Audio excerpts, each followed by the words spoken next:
The views expressed on the previous programs are those of the... I hear that Zach's got a cold in his rectum. Could be wrong about that. How about those Patriots, huh?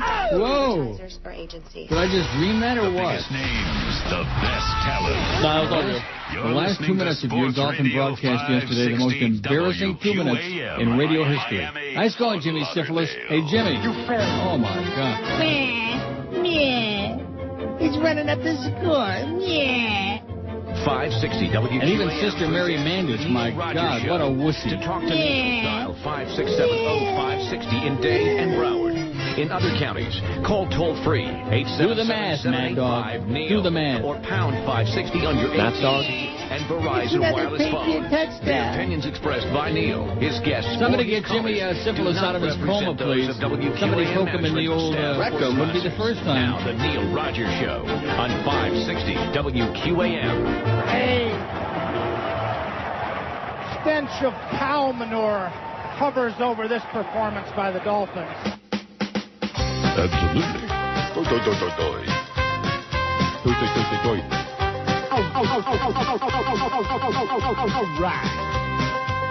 All right. Miami has the Dolphins, and here we go again. Another losing season that's never gonna end. They never win, they never will, and I will never know why Sports Illustrated picked them to win the Super Bowl. And they're the Miami Dolphins. Miami Dolphins. Miami Dolphins number. How many teams in the league? About 30, man. Miami Dolphins. Miami Dolphins. The same old story, nothing new. You fairy. The Dolphins are such losers, they really are quite lame. I knew it from the very start. I watched the Pittsburgh game. And did you see the wimpy way Nick Saban threw that flag? Standing on the sidelines, he looked just like a fag. And they're the Miami Dolphins. Miami Dolphins. Miami Dolphins number. How many teams in the league? 32. Miami Dolphins. Miami Dolphins. Their problems stick to them like glue. Yes. The Dolphins lost to Buffalo and then beat Tennessee. It's only by sheer luck that they pulled out a victory. And then they played the Texans. It almost made me sick. That stupid two-point pass play, that fumbling onside kick, and they're the Miami Dolphins. Miami Dolphins. Miami Dolphins number. How many teams in the league? Miami Dolphins. Miami Dolphins. Orlando Murray needs new shoes. You fairy. The Dolphins can't control the ball. Their running game is flat. As for their execution, well, I'd agree with that. They're always gonna blow a lead, of that you can be sure. And when they leave the field, still has the stench of cow manure. And they're the Miami Dolphins. Miami Dolphins. Miami Dolphins number. How many teams in the league? 32. Miami Dolphins. Miami Dolphins. Give them another shot of booze. The Dolphins have no strategy. They play like idiots. Another couple games lost to the Patriots and Jets. I think they're all retarded. It's almost like they're cursed. Ask Jason Taylor and Zach Thomas which team is the worst, and they'll say Miami Dolphins. Miami Dolphins. Absolutely. Miami Dolphins number. Oh, what the hell? 32. Miami Dolphins. Miami Dolphins. Miami Dolphins. Now they're through.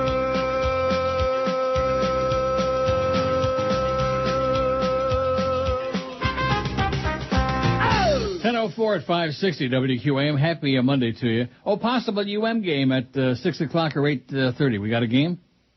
6 o'clock. We do? Yep. The Canes? See. Canes basketball. Boy, that's a big boy on Friday. I guarantee we had a humongous tune-in for that. Not. So we got Canes basketball at 6. Who are they playing? Do we know? Do we care? I have no idea. We don't know. We don't care. By the way, the fake veggie from Boca, your email this morning is so over the top. I mean, I understand your sentiment, but aren't we cursed? Aren't we cursed? And it goes on and on and on. I mean, why would anybody with any kind of a life spend this much time writing 1,000 words about the Dolphins and the Hurricanes giving up over 89 points and over 1,000 yards on offense? Why would anybody do that?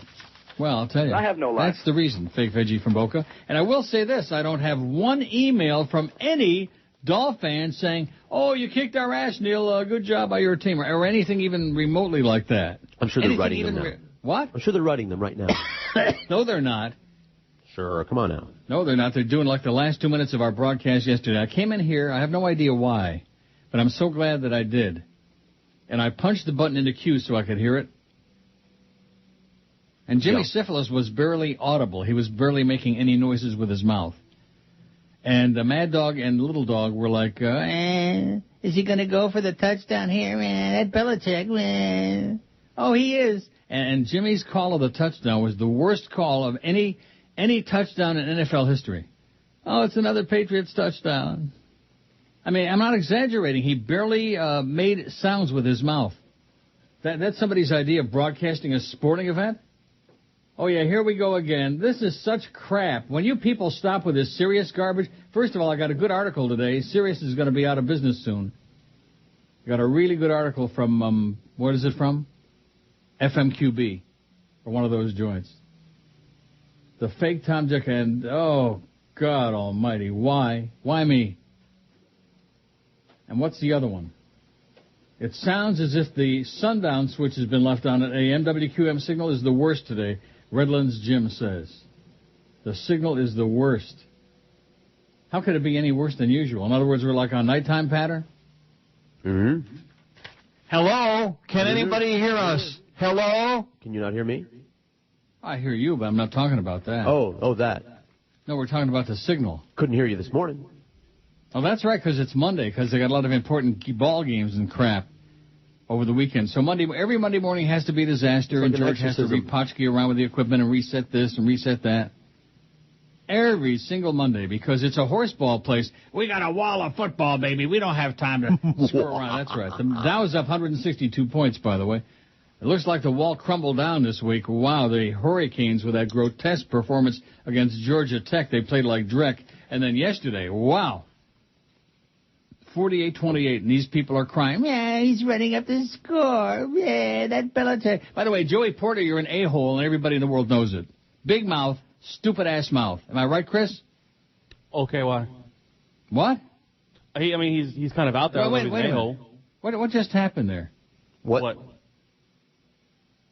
There was like reverb on the feedback, on the return. No. Anyway, now what were you saying, Fatso? He's kind of out there. I don't know if he's an a-hole. A-hole. Why is that? Say it. Why do you think he is one? Because I guess you didn't watch the game yesterday. I was watching the game, yeah. You haven't been watching his aberrant behavior over the years. I was watching the game yesterday. Fake Tom Jicka says, rumor has it that Bubba the Love Sponge is leaving Sirius XM Radio in January, and that an announcement of his status to the company could come as early as this morning. Orbitcast has learned that Bubba will be departing the world of satellite radio for a terrestrial syndication deal with Cox Broadcasting. We already had all of this crap. As to who will be replacing Bubba, sources told Orbitcast that Neil Rogers and Phil Hendry have been named as possible replacements on Howard 101 channel. Well, that's really interesting because nobody's offered me any money. You can take your Sirius and stick it where the moon don't shine, although they made a big move this morning on the market. It went from 14 up to 17 cents. Incredible. Yeah. 17 cents a share. Anybody? It's a buying opportunity, baby. That's right. Gobble it up. Just like the Thanksgiving turkeys. Gobble it. Additionally, FMQB is reporting that an announcement about Bubba's status at Sirius could be coming as early as this morning. They just got through saying that. Upon further inquiry, Orbitcast has confirmed with Bubba's representatives that a Monday announcement is indeed true, though details who cares? Who the hell cares? Yeah. Well, good luck to you, Phil. Phil Henry is going to Sirius. Are you sure? Maybe they actually talked to him. This ongoing game that just goes on and on. You know what that would be like? Going to Sirius would be like jumping on the Titanic. Just as it was about to go under. Yeah, I hear they got a good band, good food on Everybody hop aboard the Titanic, baby. Where's that article I got in my pile here somewhere? Satellite Radio is Dead by Mike Elgin.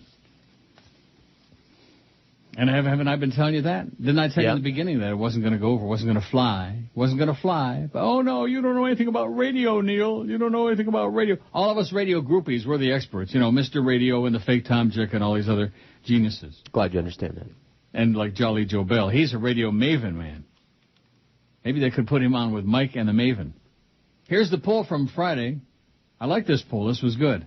What's your favorite Neil Rogers created nickname? Mo Howard David 225. Beats everybody hands down your pants. Maybe that's when he was like picking seeds. What was he doing? I give up. Don't you remember the days when he used to like pick his butt? Now there's something wrong with this line, by the way. I'm hearing strange things. I don't know. How does it sound on your end? Just fine. No. Queer as a bell. Jew Lieberman was a late addition. We apologize. He might have given Mo a run for his money, but I doubt it. 129, a strong second showing for Jew Lieberman. The Humper, 78. For the Thumper, the Humper, the Pumper, the... That was funny. I saw him over the weekend, by the way. He didn't look an ounce over 400 pounds. Wow. Lose an ounce or two, will you please, Humper? I don't know how he keeps going, man. He's a miracle of modern science. Alex Pini Pequena, I can't say the word, 77. Right. We know what Lord S. Limbaugh, 75. Just move along, please. What? Jimmy Cifala, 74. Boy, your performance at the end of that, I didn't hear the rest of it because obviously I was watching on TV. But that performance, the last minute or two of that game yesterday, was the worst, the most grotesque, the most Bush League I have ever heard in my life. I don't know why all three of them didn't just start crying. Get out the crying towels. Another Patriots touchdown. Geldy, 67 for Geldy. Justin Tinkerbell, 66. The Brainstem, 59. I wonder if he enjoyed that game yesterday, the Brainstem. Ileana Rosanna Dana, 44. Fat Ass Jolly Joe Bell, 34. Danila Bastard, 29. Screwan, 26. Swillery, 25. Jerk Street, 21. Maris Greasy Ass, 20. We don't even have that on there right. And she still got 20 votes. Howard Sperm, 19. The Backdoor Boys, 19. Paul Castro-Balls, 18. Tony Cigaretto, with those goofy ears, 15. Mr. Ego, 14. George Step on Top of Us, 13. Ira Windbag, 13. John Revolta, 13. Oh, boy, there's a lot of names on here. I made up all these stupid names. 1,246 votes. God. Jimmy's Johnson, 9. Barney Fag, 8. Miriam Elephant, 7. Ron Hershey Highway, 7. Ashton Coochie Coo, 6. Sid Rosenkrantzberg Schwartzstein, 4. Ricky Tiki Sanchez, 4. Ricky Tiki Shaw, 4. Jason Jerks, 4. Now, wouldn't you have thought that Jerks would have done better? I would have. Scare America, 3. Anderson's Pooper, 3. Cambrell Martian, 3. Tom Don't Like Us, 2. Rick and Spud, 2. Ralph Redneck, 2. Xavier Sewers, 1. 2.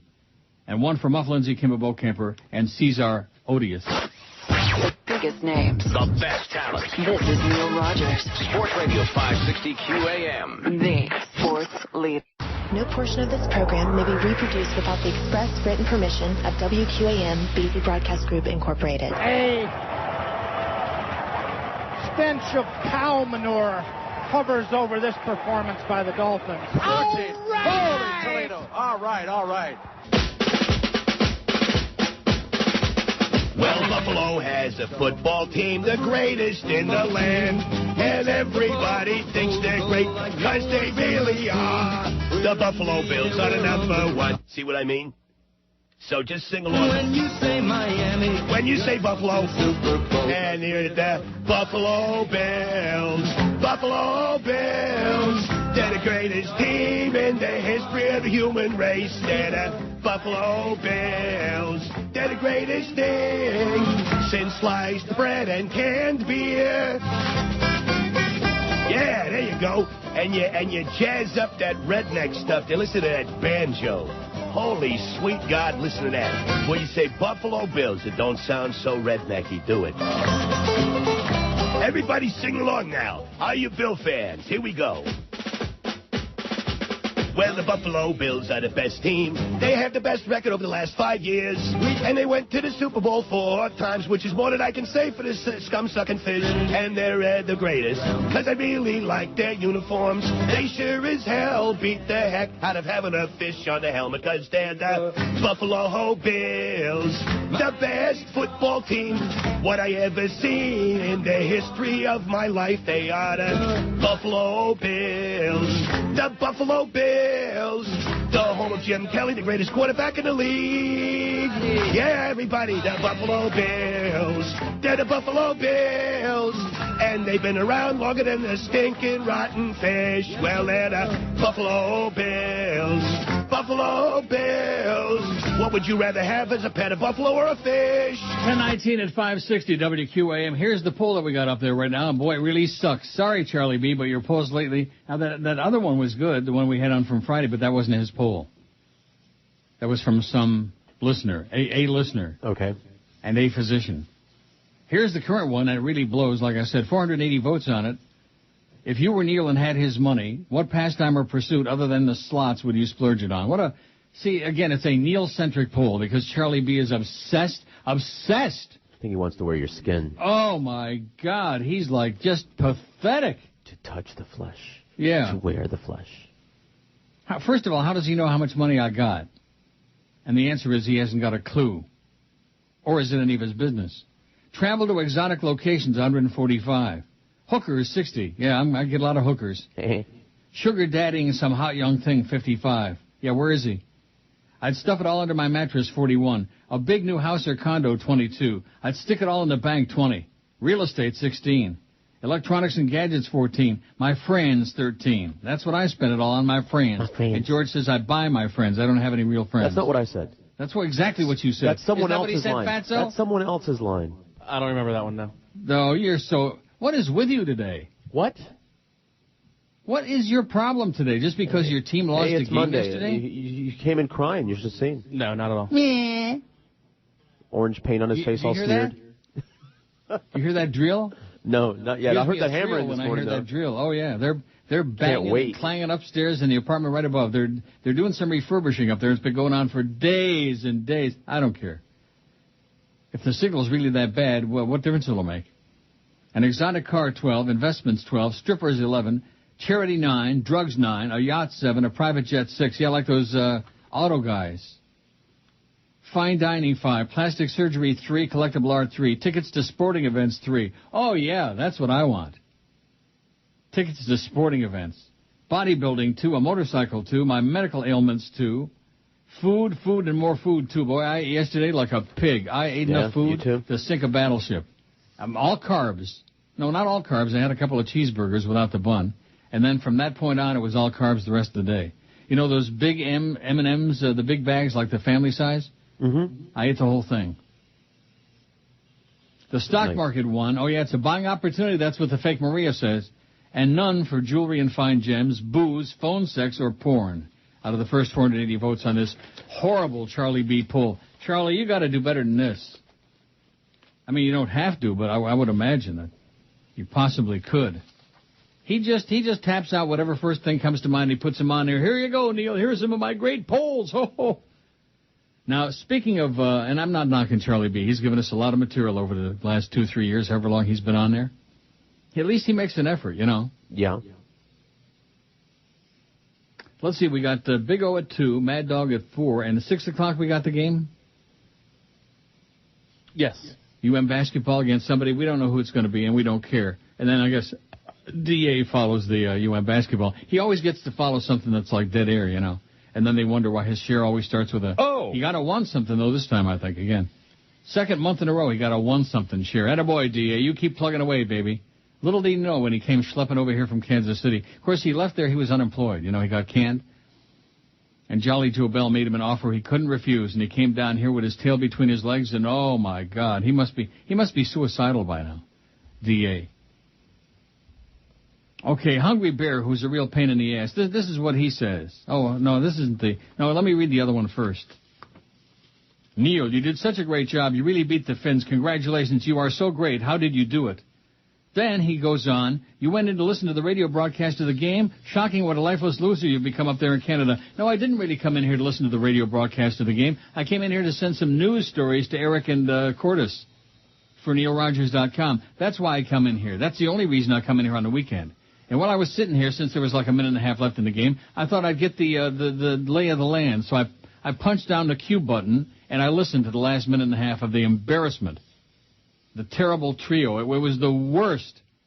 What a loser you become. No, I don't think I'm a loser. Maybe you're a loser because you take the time to send me all your negativity. Yeah. What a bunch of a-holes there in Florida, man. Yeah. God. Just loaded. That's why people, there are people flocking in because they're unsuspecting, but there are a lot of other people flocking out. The happiest people I ever hear from are the ones who say, oh, we took your advice and we got the hell out of this toilet. Congratulations, okay? Here's one from Neil who says, Neil, you're right. The Pats kicked our anus rectum. Isn't that cute? Isn't that clever? Uh-huh. No. Anyway, the Hungry Bear says, what the hell is wrong with Jimmy Cifala? I'm driving in my car trying to listen to that crap of a call of the game. The Dolphins were winning, and Cifala was making it sound like his boyfriend just dumped his dull ass. Somebody please punch Jolly Joe and Clarence in the freaking face for subjecting us to that crap. Well, I can blame them for a lot of things, but not for Jimmy Cifala. The teams get to pick the broadcasters, not the station. The team gets to pick them. So blame the organization, okay? Blame the stinking rotten fish organization for Jimmy Cifala being on there with his lifeless calls of the game. He seriously, he sounds like he's in a coma.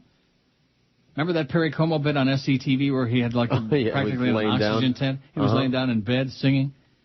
Well, that's Jimmy Cifala in an oxygen tent. Oh, another Patriots touchdown. I should have taped it. There you go. Attaboy, Perry. Kick some ass, baby. Perry Como, the barber from, where was he from? Somewhere in Pennsylvania. Latrobe? That was, who was from Latrobe, PA? Jack Nicklaus? I don't know.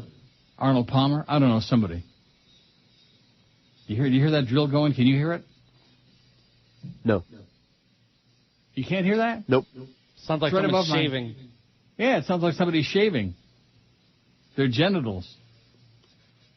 Here's one from I am that hemorrhoid with my nose up Neil's ass, the fake Joey Reynolds. Hey, Dolphins, if you don't want the Patriots to run up the score, here's an idea. Play defense. You wouldn't know about that, though, would you? Of course not. Because you Dolphins don't know anything about football. You Dolph fans. Your Nazi owner. What? To the coaches, to the players, to the ball boys, to the herpes-infected cheerleaders. None of you know a damn thing about sports. How do you like that? Herpes-infected cheerleaders. That's a shot. Wow. I wish Belichick would have faked the extra point, converted the two-point conversion, then kicked an onside kick, recovered it, and thrown one more bomb to Randy Moss as the clock expired to make it 56-28. That would have been beautiful. Miami Dolphins, number 32, only because there are only 32 teams in the league. There are high school teams that would whip the Dolphins. The only reason the Dolphins have 6 wins this year is because their opponents were betting on the games. That's it, it says. I hope their team plane crashes on the way to St. Louis. The world would be a much better place. Not that this guy's a little bit over the top, huh? Wow. So on the one hand, we have the classless Dolphins who don't want to give anybody credit for beating their ass yesterday in this highly touted game. And on the other hand, we got some of these Dolphin haters just rubbing it in. To which I say, keep it up.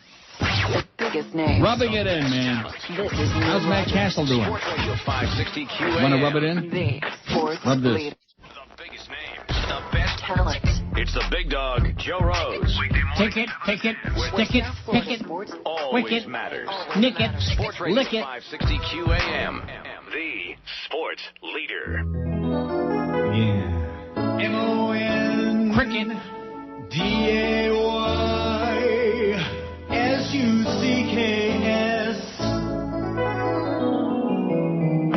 Wait till you hear what they say. It's all next on Larry King Live. Governor Sarah Palin, unscripted, uncensored, unleashed. Right now on Larry King Live. Governor. I will do what the people of Alaska want me to do.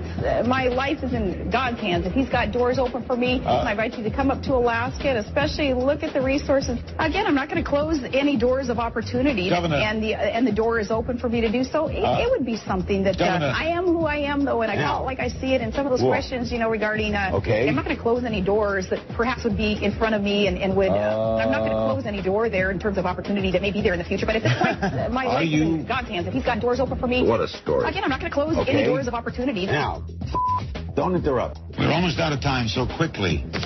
Are you ready to run for the presidency? Is that something that would interest you? I'm not going to close any door there in terms of opportunity that may be there in the future. But at this point, you don't run a race to lose. My goodness. I'll be back in just a minute.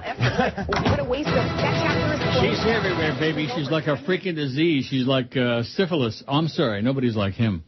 1032 at 560 WQAM. Neil at neilrogers.com is the email address. Boy, pretty grim and slim this morning. They all must be in mourning. You think? Nothing. Must be. Nothing.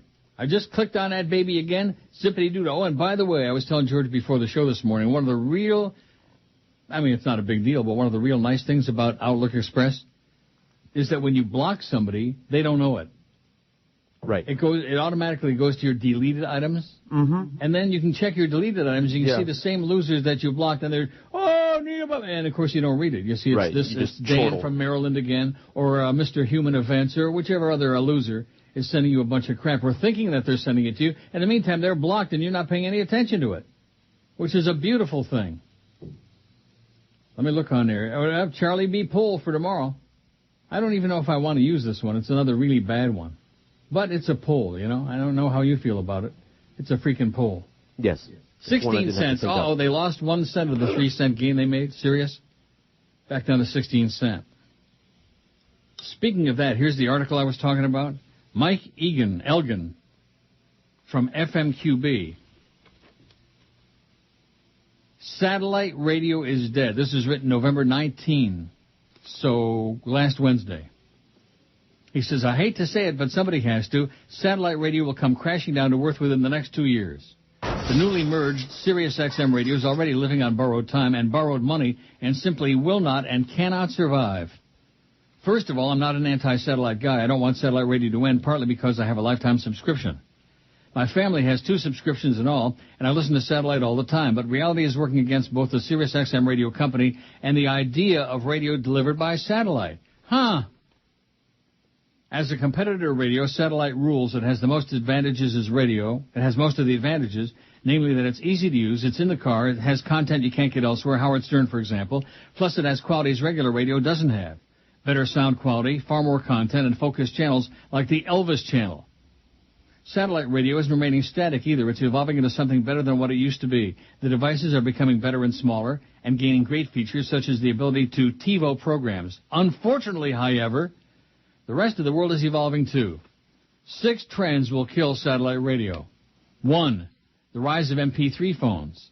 Cell phones in general and the iPhone in particular are mainstreaming the idea of listening to music on a cell phone. Because people carry cell phones everywhere, including in the car and other places where current subscribers listen to satellite radio, every phone is now a direct competitor to satellite radio. 2, you hear them banging up on the... I do know. I think they're going to come through the floor, right through the ceiling. Jesus Christ! 2, the rise of MP3-compatible cars.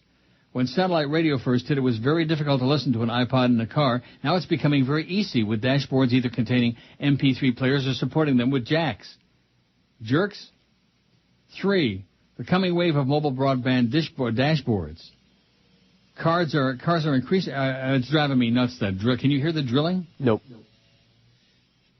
Maybe if you put the microphone up to the ceiling there. Yeah. Maybe if I just climb on the ceiling and start banging on that popcorn ceiling. Maybe I can have like a little lunch. The coming wave of mobile broadband dashboards. Cars are increasingly getting cell phone wireless connectivity built into the dash, starting with the same high-end automobile categories that are most likely to offer satellite radios, and targeting the same kinds of car buyers, audiophiles with money. Once your car is on the internet all the time, iTunes or something like it becomes the mother of all replacements for satellite radio. 4, the rise of podcasting. This talk radio delivery system has been very slow to take off, but it's been growing and will continue to grow unabated. The difference between the growth of satellite radio and the growth of podcasting is that podcasting doesn't depend on the marketing of one company or an expensive delivery system. It's free. 5, the rise of live podcasting. Most podcasts are better served asynchronously. What does that mean? I don't know. But for news and games, live is superior. And that was a huge advantage of radio, satellite or otherwise, over podcast. But sites like Blog Talk Radio are changing all of that, and podcasting is quickly turning into a medium where shows are broadcast live, then made available as a download forever. Shut up there, you idiot! How do you really feel? 6, the economy is cratering. The stake in the heart of satellite radio, the looming recession will finish off the Sirius XM radio company, and the concept of satellite radio forever. How bad is the economy for Sirius XM? Let me count the ways. First, understand that Sirius XM has $3.4 billion in long-term debt, $1 billion of which is due next year, $300 million of that due by February. The company racked up this debt during an economic boom. Now we're entering a bust. How will Sirius XM get out of this fix? The current plan appears to be little more than creative debt refinancing. This is the most hostile credit market ever, to buy time for some unspecified future miracle. Satellite radio depends almost entirely on subscription revenue. The biggest source of new subscribers has been new car buyers. Unfortunately, the downturn has not only radically cut car sales, but is reducing the percentage of new cars that have the fancy satellite radio upgrade compared with pre-recession projections. The biggest channel for satellite radio is or was GM, which has recently suffered a 45% reduction in new car sales. Other car companies are looking at reductions of between 20 and 30%, and that's now before the recession's even really begun. Sirius XM Radio hasn't released recent sales figures, but it's likely that lucrative new car subscriptions have decreased by at least 40% the last couple of months. One advantage Sirius has is Howard Stern, but Stern is also a disadvantage because he gets paid $100 million a year. As the Sirius ship starts to sink and the board starts looking for cargo to throw overboard, Stern and his giant salary will be the first to go. As the king of all media with a fiercely loyal listening, Stern will probably go onto the mainstream to mainstream the concept of subscription-based podcasting. Why? Because Stern is tired of being jerked around at first by the FCC, then by the old and busted radio industry, and now by the financially unsustainability of satellite radio. A subscription podcast would finally put Stern in complete control of his show. The ugly truth is that satellite is simply an obsolete way to deliver sound. It's nothing more than an insanely expensive, limited proprietary content delivery system that increasingly competes head-to-head against the Internet itself. The monopoly that provides satellite radio is billions in debt with no way to pay off that debt and a looming recession characterized by dramatic slowdowns in consumer spending. It's over. Satellite radio, he says, is dead.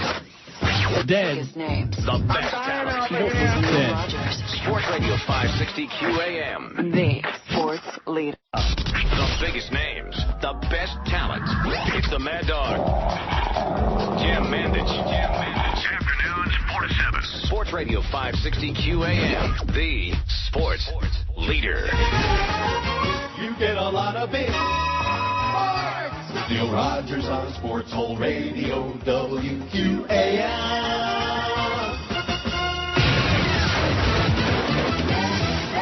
Jennifer Aniston says Angelina Jolie was out of line when she shared details of her early relationship with Brad Pitt. Jennifer's never really spoken out about this, but now, some 4 years later, she is. I felt like such an idiot. I mean, isn't that just kick you in the crotch, spit on your neck fantastic? Yeah, I guess that would be kind of embarrassing. You know, that was 4 years ago. That's not that big of a deal. It's a big deal. But you've been with a few guys since your breakup, right? How many do you think? I've never counted. Ballpark figure.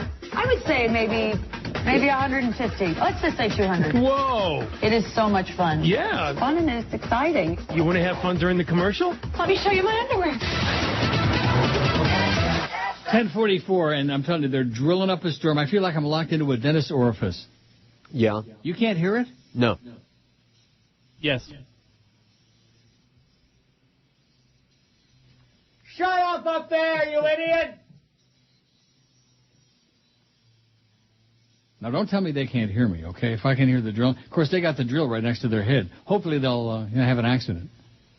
So Yug says very little on that email, by the way, and I noticed I checked out a couple of the deleted ones. One was from Maxwell Tots. You've been blocked, Maxwell. I'm not reading your crap. You're blocked. So come up with some other phony nickname. God, it's frightening is what it is, you know? I never dreamed when I started the email thing that it would be as disturbing as it is. Disturbing. Oh, I'm going to go listen to something else. I'm going to go. Yeah, no, you're not. We only pray that some of those chronics would go away. But you know what? They never will.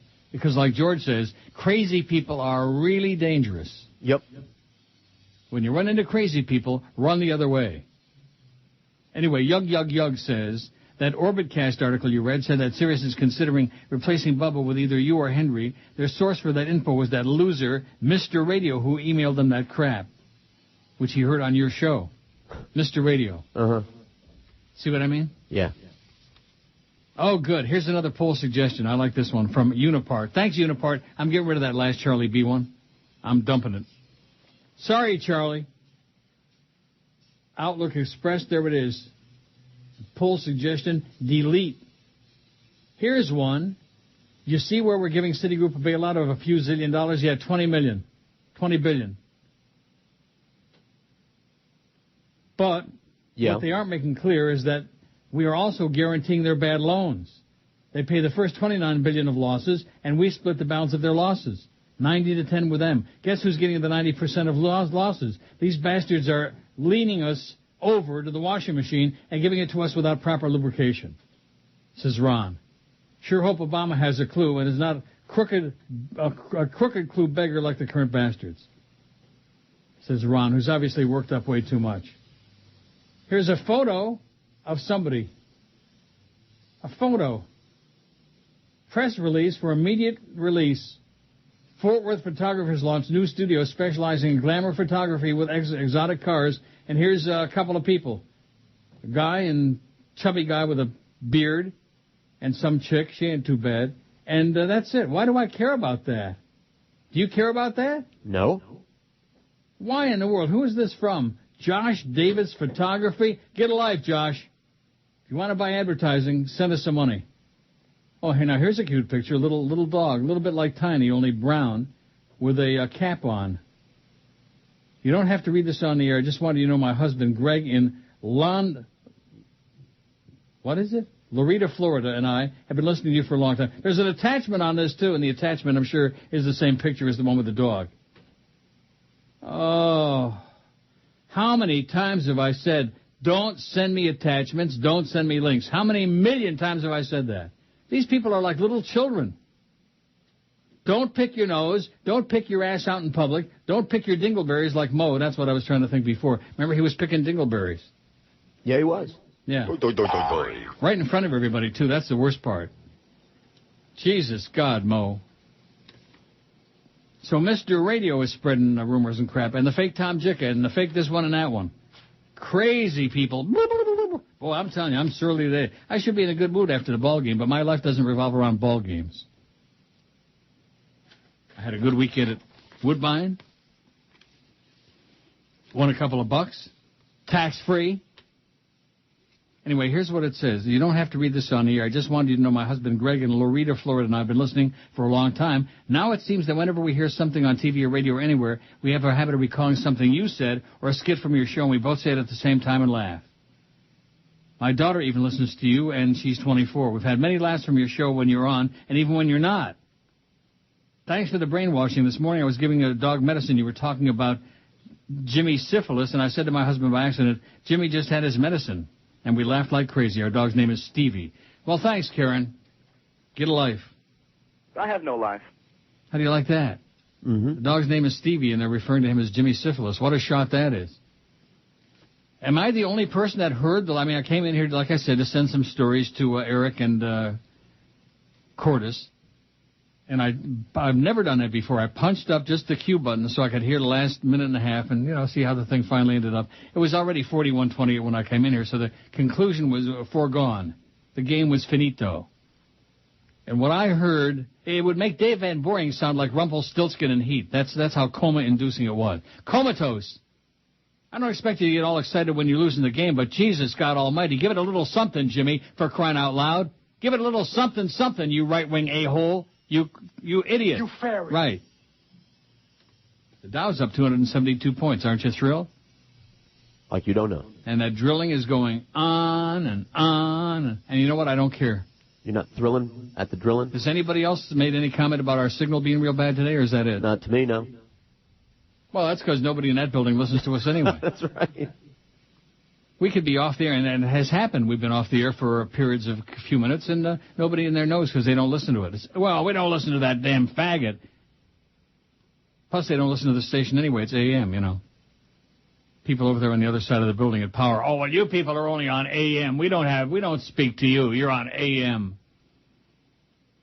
The fake Mahatma Gandhi says, I'm listening to Friday's show, and you mentioned that you no longer eat ice cream due to your diabetes. I never did say that. No. I may lie a lot, but I sure wouldn't lie about, how could I lie like that? I eat ice cream like it's glued to me. Please suffer no more. Get yourself some cinnamon powder, which can be used to lower blood sugar by mimicking insulin. Take about 500 milligrams. The best method of administration is through the rectum, preferably with a cylindrical object. That usually does it for me. In fact, I'm having some administered right now. Ooh, it says, from Mahatma Gandhi. He had cinnamon stuck in his... Rectum? Maybe he did. You think? Mm-hmm. That's what Sally Fitz would probably do. She did with everything else. Why not cinnamon? Oh, Joe Dodgiola's got a long thing about Joey Porter, which Fat Chris won't admit that Joey Porter's an a-hole. His behavior is unacceptable. Why is he an a-hole? He just is. He gets an unsportsmanlike penalty, and then they call him off the field. He won't leave the field. He gets another penalty. He's a loudmouth jackass. Big mouth. Oh, look at this. Here's one that says, "This is hysterical. This is great. Please stop playing the Eisner bits. 1, they're not interesting. 2, they're not funny. 3, they're too long. 4, they cause major listener tune-out. Oh, this must be one of those programming experts. And 5, listeners hate them. If you don't think so, then you're in denial. Also, the best thing Joyce's ban on certain bits is that we never have to listen to the following ever again, thank God. The crepitation contest, the bagpipe instructions." Bagpipe instructions. How do you like that? Yeah. It's one of the best bits in the world. And the crepitation contest? Well, boys and girls. Yeah, playing bagpipes. I'm not going to disagree with that one, although it's a nice holiday time killer, I'll tell you what. Cordes said the signal sounds fine to him. Well, who cares what he says? Like he would give us an honest answer. He's probably getting paid across the street anyway. He's sabotage. I'm trying to think whether it was Saturday morning or yesterday morning. He put the bedtime stories up so late that it's like putting the morning newspaper on your stupid midnight. You know, it just, he's a stoop. Oh, here's another poll. For which of the following products do you insist on the name brand or never generic? Oh, get out of here. That's bad. Paul's got one. Well, there's a couple of things coming in. Not a lot. But you said, you hit it on the nose before the show today. You know, the election's over. Yeah. Thanksgiving's on Thursday. Not far from Christmas. The wild shopping's supposed to start on Friday, but who the hell knows whether it will? Probably not. It'll be wild, but not as wild as usual. The Dow's up 270 points, though. The Dow is up 270, 83.18, man. We're on our way back. Big recovery coming. Not. You think Sirius is still a buying opportunity? Let's take a look at it. It was up to 17, then back down to 16, and now 16. It's holding steady. It's holding firm. Joe Dodgiola says regarding Joey Porter, Joey is such a dumbass, there's no way he sees the irony in his statements that the Patriots are a bunch of cheaters and that all their Super Bowl wins were tainted because of Spygate. I guess he doesn't remember that the Super Bowl ring on his finger came as a result of the worst officiated game in Super Bowl history, where Seattle got hosed on a half a dozen calls. Not 50-50 calls, mind you, but calls which weren't even close. But that's okay, I guess, because it benefited him. Especially since nothing in that game, he didn't do anything in that game and nothing since. He says he hates New England and Belichick, but he goes to bed at night playing with, oh, geez, I'm not reading that. Some of you people are just so out of control today, just over the edge, out of control. For all the Dolphin fans who want to know why everybody hates them so much, think of this. Joey Porter isn't even the biggest anal orifice in team history. He's still way, way behind Brian Cox, Sammy Smith, Mark Clayton, Irving Spikes, Cecil Collins, Lawrence Phillips, Dan Marino. I've met him, and he's a royal jerk, and I'm glad his reputation worsens and his legacy diminishes with each passing year. He says, and many, many more. Picking on Danny Boy. Oh, my God. Joe Rose is going to commit Harry Carey. This is why when NFL fans are polled each year and asked to name their least favorite team outside of their own divisional or geographical rivals, the Dolphins win hands down going away, which is the only thing the Dolphins can win nowadays because they sure as hell can't win a game without resorting to playground tricks. Yeah, that worked really well yesterday, those playground calls, didn't it, Chris? They worked great. Yeah. The problem was the defense couldn't stop. You could have scored a touchdown yesterday. Yeah? Are you trying to say the defense sucked? Yes, the defense They sucked yesterday. stunk. When the score became 31-21, I said this game's over because they couldn't stop made anyone. Matt Cassel look like a combination of Johnny Unitas, Joe Namath, and Otto Graham. Hey, he had 400 yards last week, too. Well, that's right. That's because he's great, and he is beautiful, man. He is just gorgeous. Hey, Matt. See, it goes to show you, just because somebody looks pretty don't mean they have to play like crap. And by the way, speaking of Brady Quinn, let me tell you this. The combination quarterback I just talked about, he could be the quarterback for the Browns and still couldn't win a game. They are the worst coached, the worst defensive team. They just suck. Did you see any of that game yesterday? No. Oh, my God, are they pathetic. And that Romeo Crennel, whatever the hell his name is, that big fat goofball, I mean, Echmer a coach, that's my comment for him. Well, he's gone after this year, so. Holy cow, does he suck. Getting away from football for a second, I've got a book recommendation, says Joe Dodgiola. Double Cross, the explosive inside story of the mobster who controlled America. I picked up this book at the library last week, enjoyed it very much. It's about Sam Giancana and the Chicago mob, which in some ways puts the New York mob to shame. Fascinating read, authored by Giancana's brother and nephew. Came out in the early 90s. Maybe you've already read it. No, I have not. Have a great week. Joe Doggiola, who's no longer saying get a check because I'm too busy cashing them myself, says Joe Doggiola. Paul, longtime listener from Clearwater, says online, this morning I went to your website to start the online player and found a religious banner ad at the top of the listen page. It's an ad for so-and-so. I know your stance on religion in general. Who hosts your site? Is this a joke? I thought it was funny enough to bring up. Oh, my God. Why is he picking on poor Eric? I don't know. Something to do? Hey, Paul. Get a life, Paul. Leave Eric alone. The best talent. This is Neil Rogers. Sports Radio 560 QAM. The sports leader. The biggest names, the best talent. You're listening to Sports Radio 560 WQAM. Miami, Fort Lauderdale. This is the Neil Rogers Show. This is your brain. You fair. You fair. Any questions? Darn it, I told you, don't bother me while I'm in here. Hi, sir. Hello? It's Mickey Mouse.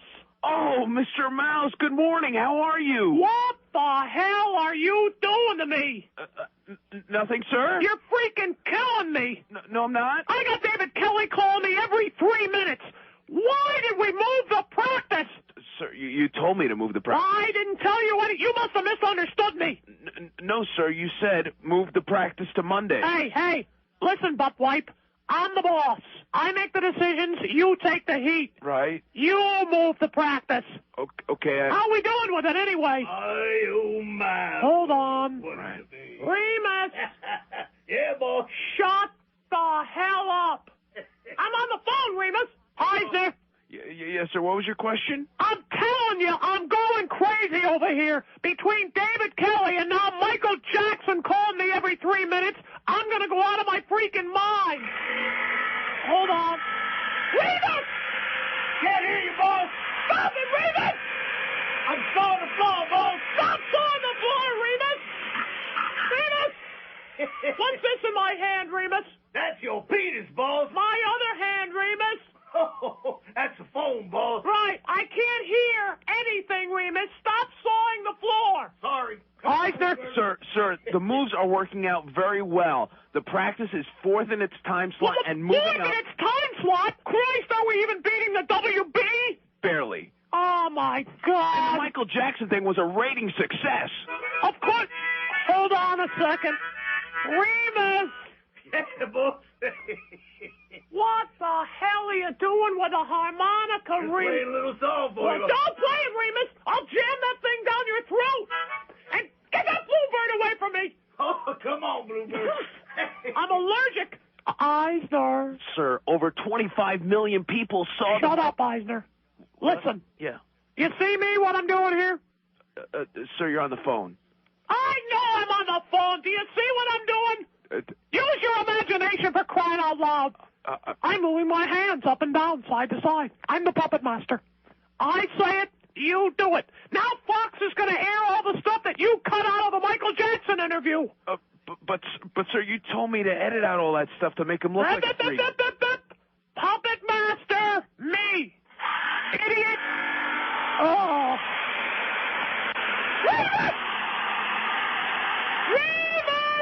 Yeah, boss. What the hell are you doing now? Fixing the floor, boss. There's nothing wrong with the floor, Remus. What's this in my ear? That's your penis, boss. My other ear, Remus. Oh, that's the phone, boss. That's the phone, Remus. Get out.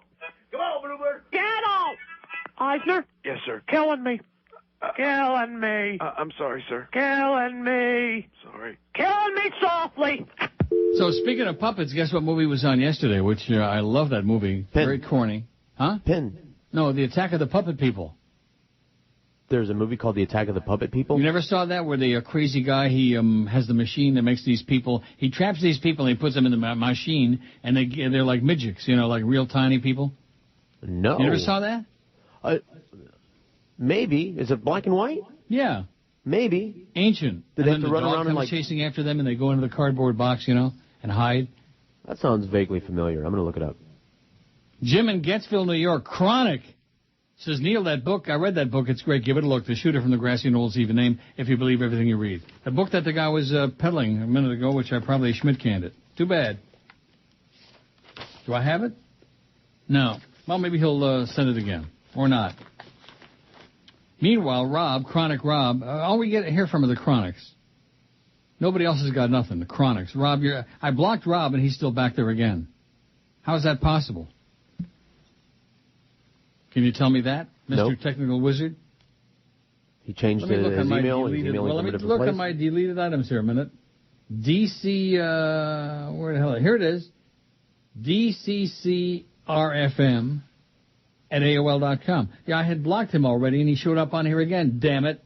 You're too chronic, man. You're chronic. Although he says the Eisner bits are the best. That idiot who sent the email is a D-bag, is a douche. You should play him over and over again. Thanks, Rob. You're the best. Chronic. The Dow's up almost 300 points. Aren't you thrilled? It's a real selling opportunity. Here's one that says, rest assured that we're listening for it, but we can't detect any noise. Love your show as always. Vote for tapes now, George, Nick, and Marty. There's a shot at George. Yeah. They're nasty today, man. Whatever. I know you losers lost a football game yesterday, but is that what life is all about? I mean, my team won a football game yesterday, a gut-wrenching, heart-pounding, penis-throbbing game, and you people are like, I'm not all excited about it. It's over. I'm glad they won, but that's that. It figures that George, here's this sourpuss again. Figures George would think the bagpipe bit is the greatest. I'm sure it reminds him of his days in the sling at either crowbar or anvil. Nasty today. Hostile? I don't know. I have no idea what those places are. Neither did I. Obviously, this guy did. Mm-hmm. This pervert. I love the bagpipe. Yeah. Playing it's bagpipes. A great bit. Yeah. Yep. It's one of the all-time best. In addition to which, I don't need any advice on which bits to play, which ones not to play. I'll play whatever the hell I want to play. How do you like that? That we can still play, which is about 10 of them, you know. God. Nasty and sour and rotten just to the core. Dow up 289. Of course, they gave $20 billion to a Citibank. Very challenging times. Now, one employee who entered the bank early this morning said to us, we're going to make lots of money once the economy stabilizes here and overseas. He said that's what the chief executive officer has been telling employees inside of the bank. And indeed, bankers believe here at Citigroup that they are well positioned in spite of the huge losses that they have. They're going to make lots of money, baby. Just like George and Chris, they're going to make lots of money. Big bucks, that's right. Just not at this place. Maybe if they rob a bank. You wonder why people rob banks? I don't wonder, because they need money? Because some of them get tired of working for peanuts and being treated like crap. Even when you work for big money and you get treated like crap, it's no good. You still want to rob a bank and say, screw you people, screw you, Jolly Joe. Now, the fake Tom Jick, who I'm sure must be Mr. Radio, no question. Nobody is this chronic. Subject, rumor mongering. Bubba adds 4 new markets. Status at Sirius remains unknown. As if. This is big news. What did I tell you? Now that the election's over, there's nothing going on. Following last week's rumor mongering, which this idiot Mr. Radio started most of it, by the way, official word has come out that Bubba the Love Sponge will soon be heard on 4 more radio stations covering Miami, Orlando, Fort Myers, and Richmond, Virginia. Bubba's status at Sirius XM was not addressed. It wasn't addressed, and I'd return to sender, man. Send it back. Cox radio stations, WHDR in Miami, 93 Rock, WHTQ in Orlando, 96.5, and WDYL in Richmond, along with Beasley Broadcast Group Station, WRXK in Fort Myers, 96 K-Rock, will start airing the Bubba the Love Sponge Show January 5th, 2009. How do you like that? The Beasley Station in Fort Myers, K-Rock. Now, wouldn't you think that somebody inside our building knows all this deal about Bubba the Love Sponge? No, but while we were getting on, yes, they do. Who? Yes, they do. Who? I don't know. Jolly Joe Bell? No? No? Why not? Why? Why? I asked you Because first. it's in the family, that's why. Well, maybe he does. Maybe I do. The show is broadcast live 6 to 10 a.m. from Bubba's own custom multimedia studio in Tampa. Because the Bubba the Love Sponge show is now available for syndication, his agent, Thomas J. Bean. Oh, it's not Norma Kant? Oh. Is currently talking with additional interested radio stations. Additional markets subsequently will be announced. Well, good luck to you, Bubba. I never heard his show. So I have no idea whether he's great, whether he's mediocre, whether he's indifferent, whether he's in between. I don't know, and quite frankly, I don't care. I'm all for the talent. I hope he makes $1 trillion. I'm all for the talent because management blows. And because management doesn't care about people. They don't care about your life or my life or, in fact, Chris's life. All they care about is the bottom line and sucking up to ownership. That's all they care about, is making themselves heroes. That's why Jolly Joe Bell is cutting everybody's salary by 90%. So we can show the Beasleys what a big superstar he is, how he can operate on a shoestring, and number two, so he can shove half of it in his own pocket. Grave robber, butcher, and murderer, lunatic. That's what that man is. That's why he wouldn't tell us if he knew the world was going to end on Friday. He wouldn't tell us. He's not your friend, I'll tell you that right now. I know you think he's your good friend. My best Just buddy. like Cordis that goes and has all these meals with Jolly Joe Bell and sucks around. Look what it got him.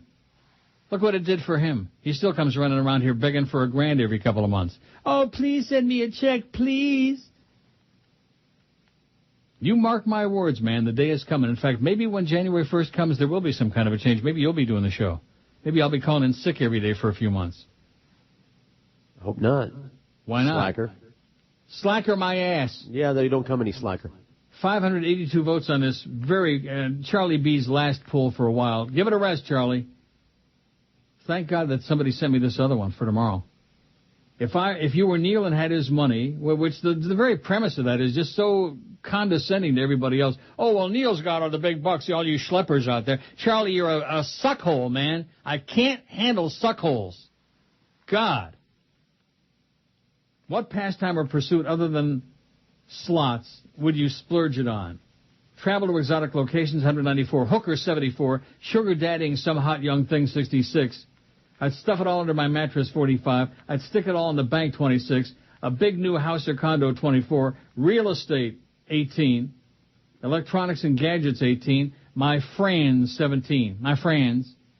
An exotic car, 15. Strippers, 13. I thought we already had hookers on here. What could our strippers if they're not going to put out? Right. Investments, 12. A yacht, 11. Drugs, 10. Charity, 9. A private jet, 8. It goes on. There's just too many things on here. 590 votes on Charlie B's unctuous poll. Sorry, Charlie. Biggest it name. blows. Best talent. This is Neil Rogers. Sports Radio 560 QAM. The sports leader. Neil, God. Oh, I hate to do this, but I got to. Momo, are you there? Momo says, oh, it's you again. Now, what do you want? I need more direction. Okay, spill it, numbnuts. I'm looking for Dr. Schloingborg's Voice Therapy Center. No problem. Momo says, what you do here is you pull into a gas station, see? And ask the dothead for directions. That's what I bought you for. All right, then skip it, spongehead. I'm returning you to Circuit City. Yeah, good luck to you. But I'm lost. What else is new? Hey, are you going to help me or keep cracking wise? All right, make a left. Right. No, I said left. Right. What a maroon. I said left. Left. Then all right. Then go straight, if you can. You know your door is ajar? It's not a jar. It's a door. Now see here, sport old friend. Momo says, I don't care if you smear the road with brain salad. Hey, that guy here, he's in the wrong lane. Yeah, Momo says he's playing chicken. Now don't back down, see? Show him you ain't yelling. Who is that guy? Coming at you. Looks like Jackson. Coming at you. Yeah, he's coming right at us. Yeah, you're right. But never mind that. You keep going and drive like a man. Coming at you.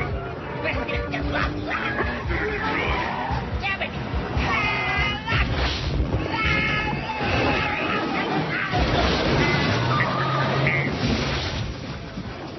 11:18 at 560 WQAM. Happy Monday to you. Boy, they're all in mourning today, man. We lost the Keens. We lost the fish. We lost our ass. Wow. Maybe they lost at the casino over the weekend, too. They're pretty sour, and they hate you like poison today. Gee. And boy, your life is real turned to crap up there in Canada, Neil. You're going in the studio to listen to the Dolphin game. Yeah, I sat here the entire afternoon listening to the game. You idiots. 604 votes on Fat Chris's poll. He's pretty pumped about that. And nothing on the Outlook Express. 0. Neil at neilrogers.com. That's sad. Is that pathetic or what? Nothing. Zippo. Zippity-doo-dah. And, of course, what we did get on there, most of it I wouldn't wish on Heinrich Himmler. Am I right? Right. Was there anything amusing or interesting or constructive or, oh, don't be playing this and don't be playing that and ba-ba-ba-ba-ba, boo-boo-boo-boo-boo. And then, of course, the fake Tom Jicka, who's obviously Mr. Radio. Yeah, and that is the same Mr. Radio, by the way. He's a real a-hole. Fake whoever's, I'm sure, the same guy. One? You think it's one person? I think the it's fake one Larry person. King, the fake Tom Jicka? The fake all of it, yeah. Maybe a couple fake Greg copycats Bedell, a couple fake, times, yeah. Johnny Dark? I think it's the real Johnny Dark. Oh, yeah. It is. He insists that it is. He's the only one who insists that convinces me then. Yeah. I bet you it's the real Dan from Maryland. Not. And the real yug. Italy's Prime Minister Silvio Berlusconi brushed aside international outrage from earlier this month yesterday to make reference once again to U.S. President-elect Barack Obama's suntan. Speaking of a-holes, is this Berlusconi not just a crook, but an a-hole? He told ANSA news agency his initial remark was intended as a compliment, adding that he's equally envious of black supermodel Naomi Campbell. My compliment to Barack is a little envious, said Berlusconi, who had what he described as a long, cordial telephone conversation with a new occupant of the White House, instigated by Obama on November 7th.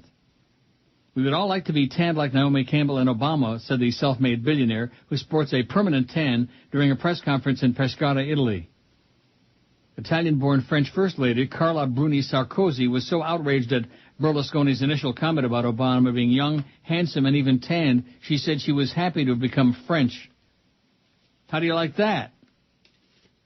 She said, Chobm and Dreard and Kushmir and Tochas is what she said, in French. Hubba bubbum. That's right, hubba bubbum. How's Bubba doing, by the way? Oh, here's a good one. This is long, too. This will kill... and, by the way, the one thing about the Eisner Mickey bits, they are long, and that's why they're good. Yeah, I know. Ask George, he'll tell you. He knows. Dr. Al sent this on Friday. Neil, I hope you're feeling better. Well, I was here on Friday. Schmuck. Could you thank George for his advice on giving my lungs a break from the pot smoke? Even weed is not going to be great for the lungs, although not as bad as cigarettes. Did you give him advice? I did. I got a coffee mill to grind some of my best stuff into dust. I will saute it in butter before using it in a cookie recipe. The problem, though, is that as good as the buzz is, it's hard to regulate the strength. It's easy to smoke more, but if you eat too much, it's too late. Dr. Al, you're chronic. You need a life. You need a life, baby. I remember years ago, my buddies and I put it in a milkshake, but we used too much. I was so high, I had trouble just sitting home watching TV. But one of my friends went to driving school like that, and another had to go to umpire a Little League game. How they managed, I have no idea. Thanks again, George. Your loyal pothead, exploding hemorrhoid suffering, kiss-up listener, Dr. Al. You? Yeah. Podhead, exploding hemorrhoid stuff. This is the one whose hemorrhoid exploded and bled all over the place. Don't you remember that? I do now. That bloody mess? Oh, my God. Now, this one is long. I think I got time before the break. From Terry. Subject, the contempt of WQAM management. This one is great. It's not good. It's great. It's chopped off on the right, though. Oh, well. One of these days, somebody will tell me how to... And you know, all these suggestions I had, I think you were out sick that day. Uh-huh. Remember that, Fat Chris? Yes. All the suggestions, how to get the thing to print out and not chop up. I tried every one of them. They're all full of crap. Yep. Didn't change anything. Hello, Neil. I've been a listener since about 1990. While your show has slowly transformed over time, one of the elements that's remained consistent has been you ripping station management.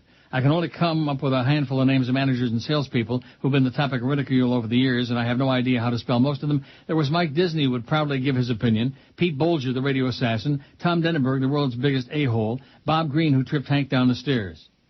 Your dealings with these people has long been entertaining fodder for your program. For your fodder. In the interviews, you've acknowledged that while you play up these encounters for radio consumption, there's always an element of truth to them. Not only are these stories funny, they're part of the window of the inner workings of the radio business to which you treat your audience. Yeah, it's a treat, and there's no extra charge. Since your arrival years ago at WQM, that element of truth has become increasingly painful. It was no surprise that you'd start ripping Greg Reed, Screwan, and other personnel's Given the station's over-the-top sports obsession, they were all easy targets. However, this jock-huffing mentality also made your show, in your own words, a stepchild. It wasn't too bad during the first several years of Greg Reed's reign. There was at least a little crossover between you, Hank, and Mandich. The promotions department would occasionally acknowledge your existence, as demonstrated by your continued best of CDs, including the memorable Sun Sentinel ad with you dressed up as the Pope, pissing off all the right people. As time went by, this limited support devolved into indifference and finally seeming contempt. No, you're wrong about the seeming part, okay, Terry? Not seeming. It devolved into indifference and contempt. Yeah, seething contempt. Seething contempt. And that was up 301. Your show has had to pay for all the sins of management's stupidity. One of the first sure signs that WIOD days were over was the frequent preempting your show for Marlins baseball. I'm sure you and George enjoyed getting out early, as anyone would, but it was instant tune-out for most of your audience. What station manager with a half-a-brain preempts his highest-rated show for one with a limited audience? I guess the answer is one who truly thinks that only sports matters, as demonstrated by the current interruption of Hurricanes football. Since Mandich has been moved on later in the afternoon and Goldberg's been blown out, your show has become even more isolated. Ironically, the only significant link you've had with any other part of the station was your hostile relationship with Mo Howard David. Finally, in the aftermath of the Scott Farrell and Howard Stern fiascos, your show became the target of the most ridiculous censorship ever. Now that Jolly Joe and Joyce are running the show, it's readily apparent to even the casual listener that management has no respect for your show or for your audience. The best of CDs are long gone. Promotion of your show is practically non-existent. A quick look at the WQAM website shows only a little blurb about the Neil deals and only as a seeming afterthought. Usually, by the way, blocked by that air conditioning ad. That thing has gotten so big, it's as big as Uranus now. Have you checked that out over the weekend? Nope. No. Gigantic. It's huge. It's as big as Fat Chris's ass. Worst of all is the content that's been stripped from your show due to censorship. In the post-Janet Jackson age, some of this is understandable on your management's behalf, but not most of it. The most incredible thing that you can't even play fart noises anymore. True, there's much more to life than listening to fart noises on the radio, but you've long used sound effects to effectively punctuate your comments, and those sounds were an effective tool that added spice to your show. The fact that those sounds can be heard everywhere else, including children's programming, demonstrates that much of your restrictions come not from legal concerns, but from spite. That's the word. He's got it, man. Spite. Yep. That's what this radio station is all about. Radio spite. Your relationship with the station seems much like an enabling relative with a drug addict. Your ratings allow the rest of the station to continue with their sports crack addiction, and they give you crack in return. I guess the check helps. Yeah, the check is what it's all about. And even starting in January, even that check will help. Even that measly Beasley check. In the end, I suppose I should be grateful your station has made it possible for me and the rest of your audience to listen to your show, including George, for another 5 years. It's just a shame that it has to be broadcast from such a restrictive sports-hole wasteland. Signed, T. Nice going, T. Amen. The biggest names. The best. Hallelujah. You were right. Sports Radio 560 QAM. Absolutely correct. Sports Queer Radio is what the Q's for in QAM.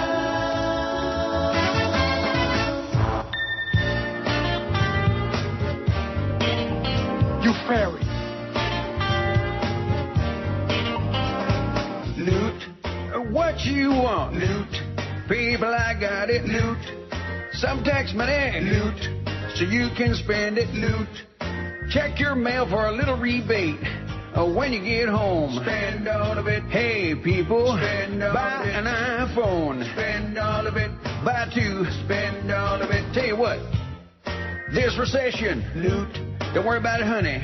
Newt, I'm giving you, Newt, some spending money. Newt, all I want you to do for me is to spend every last dime of it. Yeah, people, a big shopping spree. Stackable washer and dryer. Spend all of it. R-E-B-A-T-E, pump up this economy. R-E-B-A-T-E, go buy a plasma TV. Oh, a little rebate. Yeah, people, your tax rebate. Spend all of it. Don't get tired. Keep on buying. Spend all of it. Just don't put it in the bank. Spend all of it. Keep on buying. Spend all of it. 11:33, 27 till noon at 560 WQ. I'm changing the poll. Okay. I just sent Eric an interim poll. Well, first of all, I hate this. I hate this one that we got on there now, this Charlie B piece of turd. This butt-licking, let's just lick Neil's ass. Oh, I sure wish I had your money. I sure wish I looked like you. I sure wish I was fat and diabetic like you. I sure wish I was 66 years old and going to be dead soon like you. Yada, yada, yada, yada.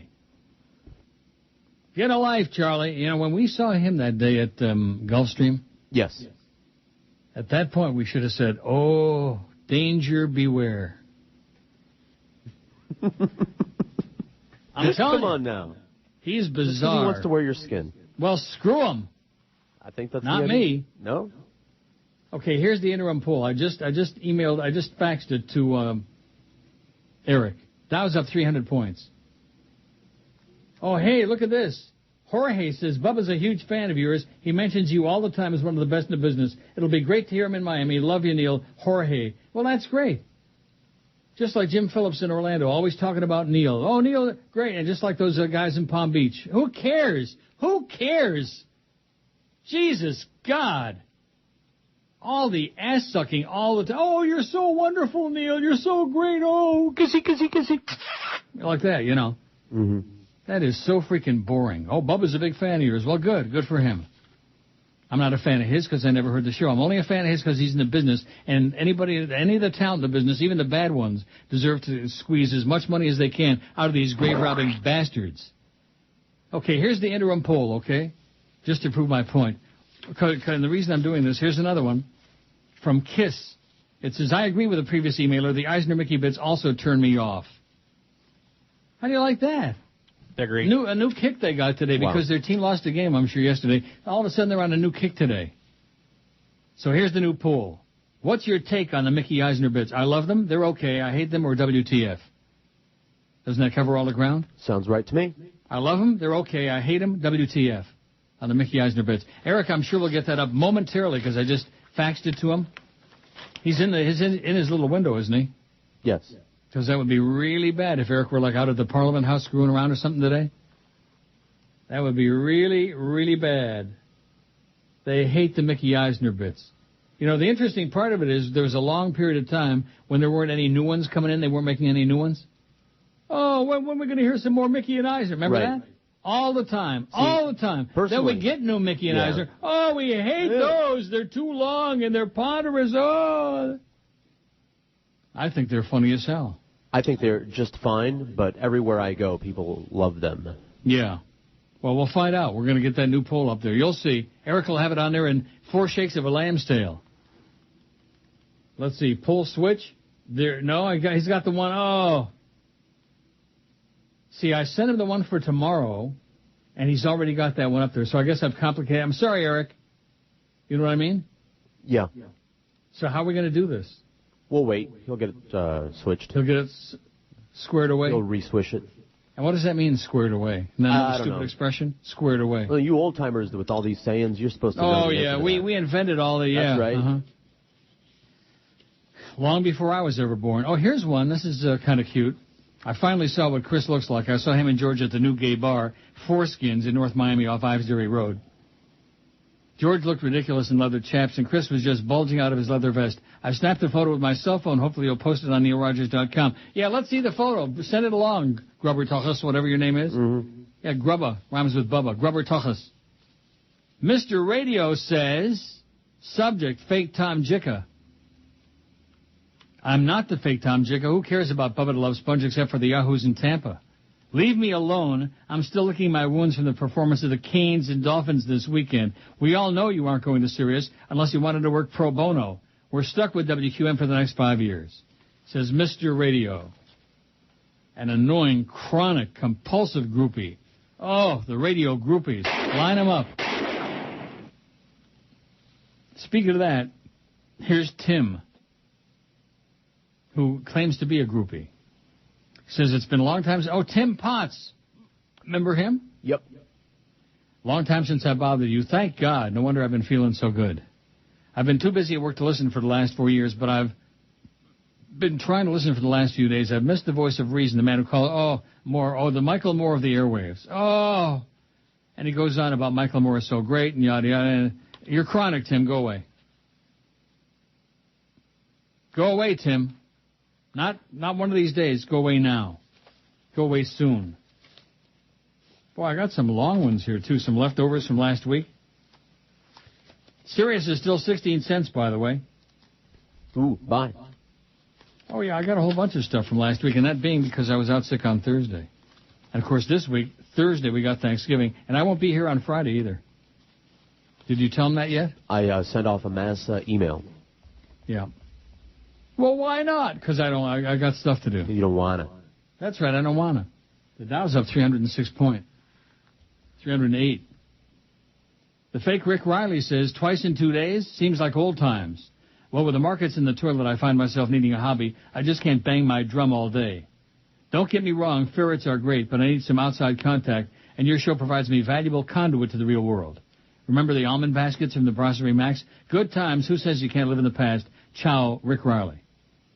I don't remember the almond baskets from the Brasserie Max. Do you? Yep. You do? Yep. Well, how did you get that? Did they bring food in? They brought stuff in every once in a while, and I would hop it up, of course. Like I said to Matt Cassel after the game yesterday, a tisket, a tasket. I'd sure love to squeeze your basket. I don't think I ever got. I know that was one of their longtime sponsors. Are they still in business, Brasserie Max? Do we know? I don't know. Maybe we ought to look them up. We ought to look somebody up because we sure ain't got no spots on this show. I'll tell you that. Nothing, zero, zippity-doo-dah, zippity. And it goes to show you that when they don't even mention your name in the sales meetings or the promotions meetings, that somebody ought to be suing their ass starting in January. We'll see. We'll see how things go in January. Because if I sit down on a Monday morning in January and I look at a program log like this, somebody's going to get really pissed off. And you know who that's going to be? Me. Yeah. Yeah. I mean, what kind of an operation is when your highest-rated show, nobody is allowed in the sales meeting or promotion meeting to mention the show? Me, you, Fat Chris, anybody that even, rubs elbows. And, of course, there's our good friend, the promotion director, Flea. He's our friend. I'm your friend. Yeah. Mm-hmm. Joe Bell's friend. And the fact that he's Joe Bell's friend, that tells me all I need to know. Here's one from Joe in Coral Springs. I went to Albion College in 62 and 63. They are the Britons, purple and gold. I remember WALM and WIBM in Jackson, and the great Win Schulers in Marshall. How about some bar cheese? An old listener, Joe in Coral Springs. Thank you, Joe. Albion College. I broadcast their basketball and football games on WALM. Albion, Michigan. And I told you the story. Durwood Carn, the big fat program director, the old guy. Yeah. We used to do the news at noon, and one day he came running down. He was up taking a dump. And he heard the sounder, the opener for the news. He came waddling down, almost broke his neck, almost fell, and with his pulling his pants up. Durwood Carn. Old, balding guy. Nice guy. Great deep voice. I'm Durwood Carn. But you know something? I was starting out in the business 1965 in Albion, Michigan. But when you're in the late stages of your business, of your career, and you're working in Albion, Michigan, something didn't go right. You know what I mean? Biggest name. You took a wrong turn somewhere. This is Neil Rogers. WALM, Albion, Michigan. The Sports League. MONDAYS.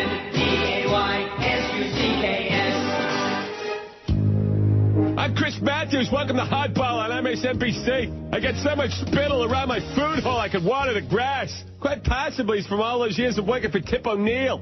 Crazy. The other possible reason my saliva glands are all out of whack may possibly be because I drink scotch from a dog's bowl. Probably from too many years of working for Tip O'Neill being told I wasn't good enough, smart enough, or skinny enough. Plus, I got dillweeds like Bill O'Reilly taking shots at me every night. I'm probably one of the world's greatest minds. If you don't mind wearing a sneeze shield. The reason I don't let people finish their answers is because I can't hear what they're saying. My ears are not even hooked up. The constant swishing of saliva in my mouth sounds like the ocean. The only time I truly feel comfortable is when we take Hardball out on the road on MSNBC. That way I can try to convince co-eds to come back to my hotel room. That is before they realize in order to kiss me and get close to my mouth, they have to be wearing a mask and a snorkel. Many people don't realize John McCain suffered from the same malady, but he had his saliva glands burned closed. Obama didn't. Just one of the many varied and stunning differences we like to point out here on MSNBC. Here's one more important fact you should realize before you go to the voting booth. They have different hair color. I'm Chris Matthews playing Hardball on MSNBC. Okay, 11:46, 14 till noon at QAM. Now, I just got an email about the Mickey Bits. How do you like that? All right. Before I read the poll. The new poll is up, by the way, the interim poll. So far, they love them. I've never heard anybody diss the Mickey Bits before. Have you? Ever? No. Not really. really. They're too long and they're ponderous and I'm offended by them? Yeah, right. Get a friggin' life. Probably Joe Bell sending it in, you know. Here's one from Ozel. What kind of a name is that? I don't know. It says, today's the first time I ever sat down and listened to your show. Now that I'm out of work, I have plenty of time in the mornings. So today was also the first time I heard the Eisner Mickey bits and nearly fell out of my chair laughing at the one you played. Honestly, can't wait to hear more of them. The only people who might be upset at your parody of Disney are those who grew up with Mickey and Company before they became the trillion-dollar company they are now, and who actually know Remus is in the background and the Bluebirds actually are. What? Kids and young adults of today rarely know of such characters from the early Disney days and think cartoons with big anime eyeballs and animals throwing lightning are the cat's hind end of the entertainment world. You can say ass on this show. I have no idea what this letter is supposed to mean other than to show my support and enjoyment of your Disney parodies. Thank you, says Ozel. Well, thanks, Ozzy. Let's take a look at how Mickey is faring and Eisner on that poll. 28 votes on the new poll. It's up there. Like I said, 35 votes. What's your take on the Mickey Eisner bits?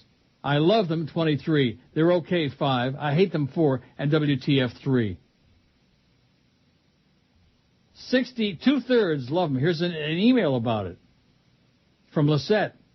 She says, hey, Neil, please keep playing the Mickey Eisner bits. They're the funniest thing I've ever heard. They make me laugh out loud, especially when Mickey is laughing at the end. By the way, I'm a Canes and Dolphins fan, upset by both the performances. Our defense couldn't stop the Pats, which is why we lost. When we play like crap, we aren't going to win. Well, maybe your team is really crap. Maybe that 6-4 was a fantasy, you know? The fact that they just squeaked by Oakland. I see Oakland beat Denver yesterday. What did I tell you about Denver, Chris? Bad team. Bad. Oh, there are so many bad teams in this NFL. Yes, there are. Bad teams. Really, really bad. How about the Lions? They jumped out to a 17-0 lead against Tampa, and Tampa scored like 38 points in a row. The Lions. Detroit. They suck. Yeah, I thought they might have actually gotten their first win yesterday, but no. Congrats to you and the passes they played to win. Oh, yeah, I totally agree with you that Cassel is hot. What's not to agree, Lisette? He's so hot if you touch him, your finger would burn off. And I'd like to give it a shot. I couldn't keep my eyes off him during the game. I think that Deerdorf has a bigger crush on Cassel than you do because he didn't stop praising him the whole game. I still think Tom Brady's hotter than Cassel. No chance. Keep up the great work. Have a great Thanksgiving. And you too, Lisette. No, if we could put Tom Brady's head on Matt Cassel's body, then you got something. Wow. Then you got something. You know what you got? Did you still not watch that movie? I keep threatening to send it to you. Which one? The Thing with Two Heads. Ray Milland and Rosie Greer. The Thing with Two Heads. Yeah. You told me that you might have seen it. I thought we were talking about the midget one. No, that's the another one. No, I still haven't seen The Thing with Two Heads. You haven't seen the midget one? I have seen the midget one. The puppet master. The Attack of the Purple People. Puppet people eater. The Purple People Eater, yeah. Puppet with eater. Shep Woolley. I don't want to get that guy upset now with too much Mickey Mouse, you know? Yeah, that's right. Meh. Probably Wayne sent that email. J Font. Correction for... Oh, this is A Fan. Remember A Fan? Oh, yeah. At the risk of being labeled a chronic, I emailed you back to clear a few things before you go and win your millions and never come back on the air. I'm not who you think. I live in Miami. I'm taking my lunch now. I'll be heading back out now to fix more phone lines. You probably don't remember this, but back in the day I gave you a Fanta Ciela cigar from my dad's factory. Too bad you don't smoke cigars anymore. No, it's a good thing I don't smoke cigars anymore because otherwise I'd be dead. Anyways, I'm a middle-aged guy who works for the phone company just trying to get by in today's economy. The fact that I'm a fan doesn't mean I want to call you out on. On what? Out on it. Out on the carpet. I don't know. Out on a date. Oh, hope you win millions. Best of luck, pal. Signed, nobody. From A Fan. That was the third in a series of A Fan. Dan from Maryland, by the way, has gone away. He threatens, although he keeps coming back.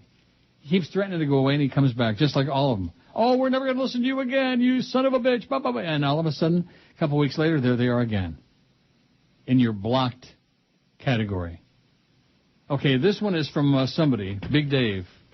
I purchased Sirius Radio 2 years ago because I love talk radio, and for a time I held Stern up on a pedestal. Compared to others, I thought Stern was head and shoulders above the rest. Boy, was I wrong. His show lacks humor, thought, and relies solely on cursing and discussing performing deviant sex acts on young women, most notably porn stars.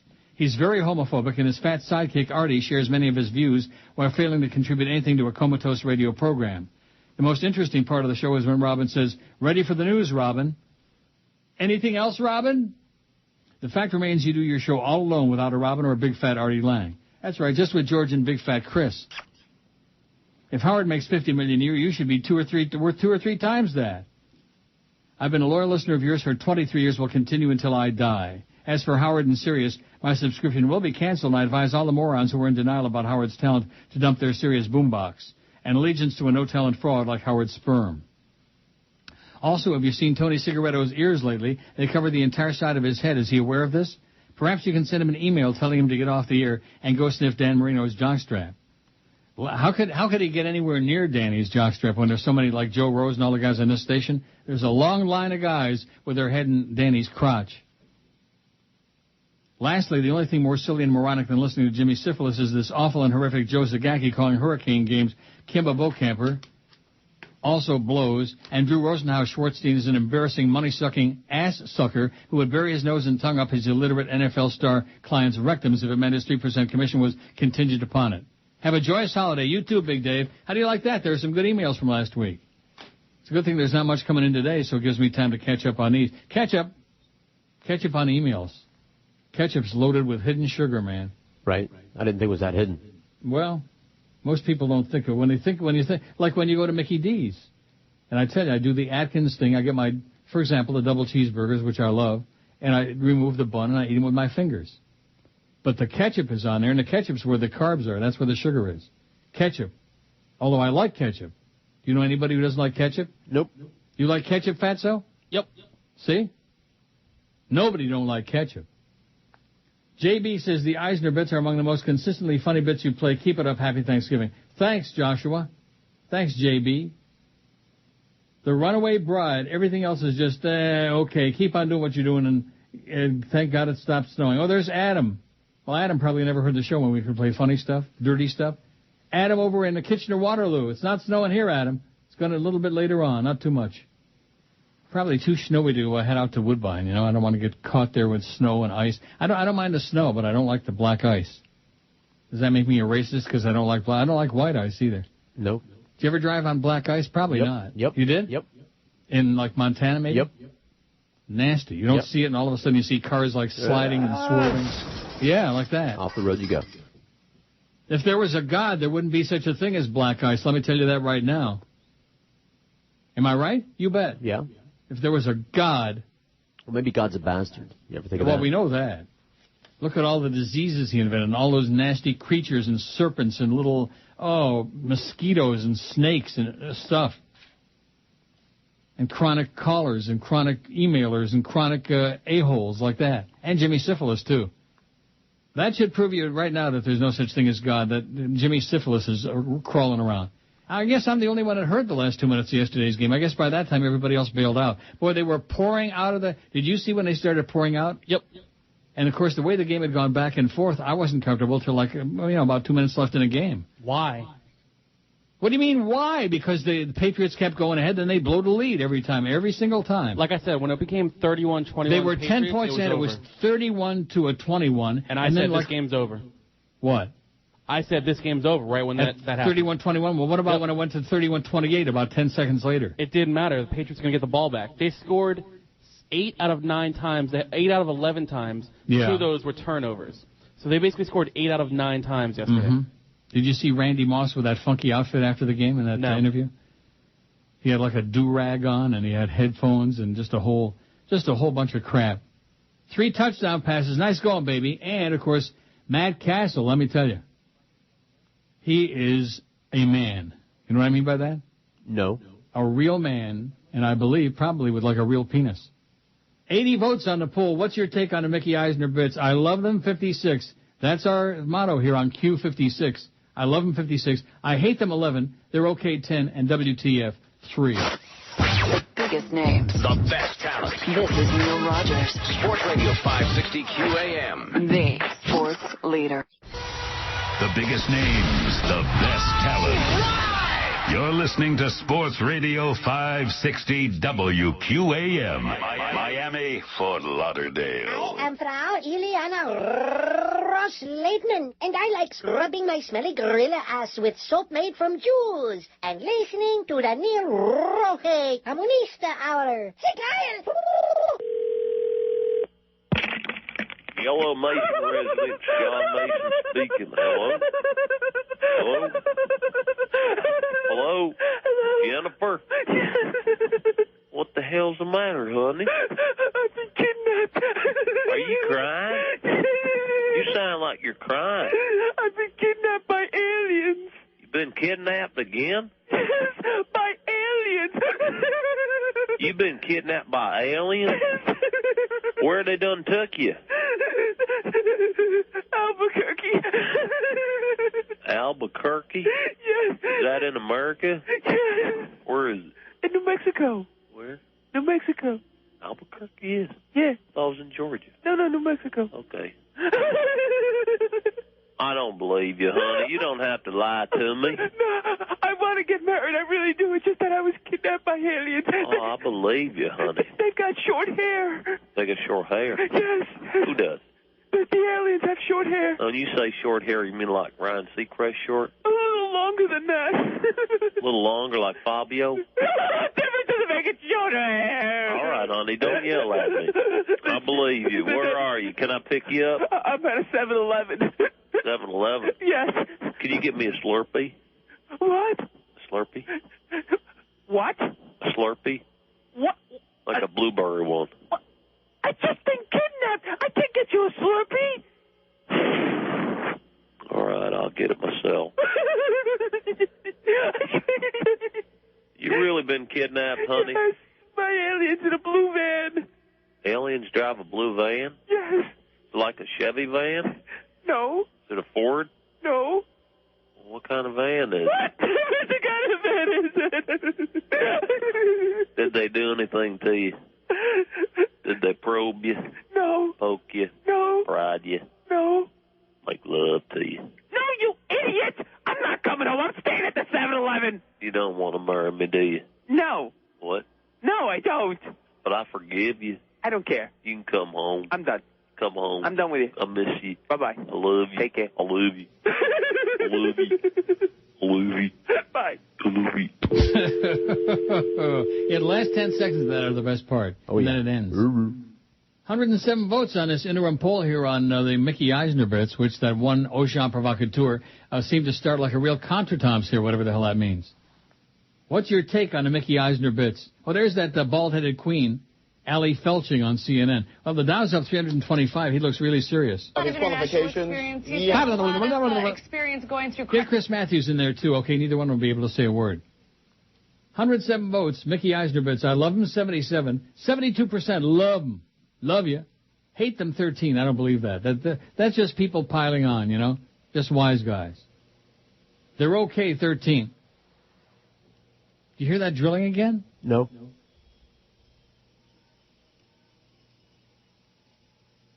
You can't hear it? Nope. How about you, Tubby? Barely, maybe. I don't really hear it. I heard a lot easier before. Hate them, 13. They're okay, 13. And WTF, 4 out of 107. We going to take any calls today or what? It's Thanksgiving week. What do you think? Take some. Look, right now. Well, why would they be ringing now? Sometimes I don't take any calls most of the time. Once in a great while, I get the feeling, you know, generous and dangerous, daring, stupid, foolish, idiotic jerk. 567-0560, pound 560 on the AT&T and Verizon wireless line. Let's see what they got during Thanksgiving week, especially after that ball game yesterday. They're really pretty PO'd and upset. I see the Canes basketball team also lost to UConn yesterday, too. You see that, Fat Chris? Yep. Boy, losing seems to be like a way of life in South Florida. WQAM, hello. That was a horrible skit you just played now, and you laughed. It stunk. Yeah. Sorry. I didn't like it. It was no good. Make something better, huh? I'm trying to listen and eat Taco Bell here. That was better. Okay. Yeah, now that's going to be the new thing. They're going to be rating the bits. Oh, I don't like that one. Try something else. Let's see if you got something else funny, okay? Moron. WQAM, hello. Hello. Yes. You know, they had a policeman killed in Hollywood this weekend here, but I can't believe why. To going after a speedo, why was he going so fast to crash into a tree? Yeah. I mean, to catch a speed, why would you go and get an Are you from New York? Are you from New York? Originally from Rhode Island. Yeah. From Rhode Island? Yeah. Or Long Island? Wrong Island. Yeah, wrong, that's it, Wrong Island. Excellent. He's from the wrong island, baby. Oh, my God. Who's he kidding? He's from Rhode Island, yeah. You know, there's nobody from Rhode Island. You do know that, don't you? We were talking about that. Never met anyone from Rhode Island. Not in my life. I mean, why would anybody care? It's like Delaware, you know. Although at least Delaware had, like, Brandywine. They got Dover Downs in Delaware. Maybe it's such a nice place that nobody ever leaves. Eddie Davis and Eddie Davis Jr., and they got all those Goyam. WQAM, hello. And Brandon Gibbons. WQAM, hello. Jets, Jets, Giants, Super Bowl. Go back to New York, okay? Go back to New York. Just like that jerk that called me a few days ago. Rangers. Yeah, how about the Rangers now? They lose every day, and all of a sudden the Bruins are in first in the division and winning every stinking day, and it makes me sick. Rangers. There's something about New York, man. It's just a stench. Not that there aren't a lot of nice people from New York, but most of them stayed there, you know. The losers, the miscreants, they got tossed out and warned never to come back.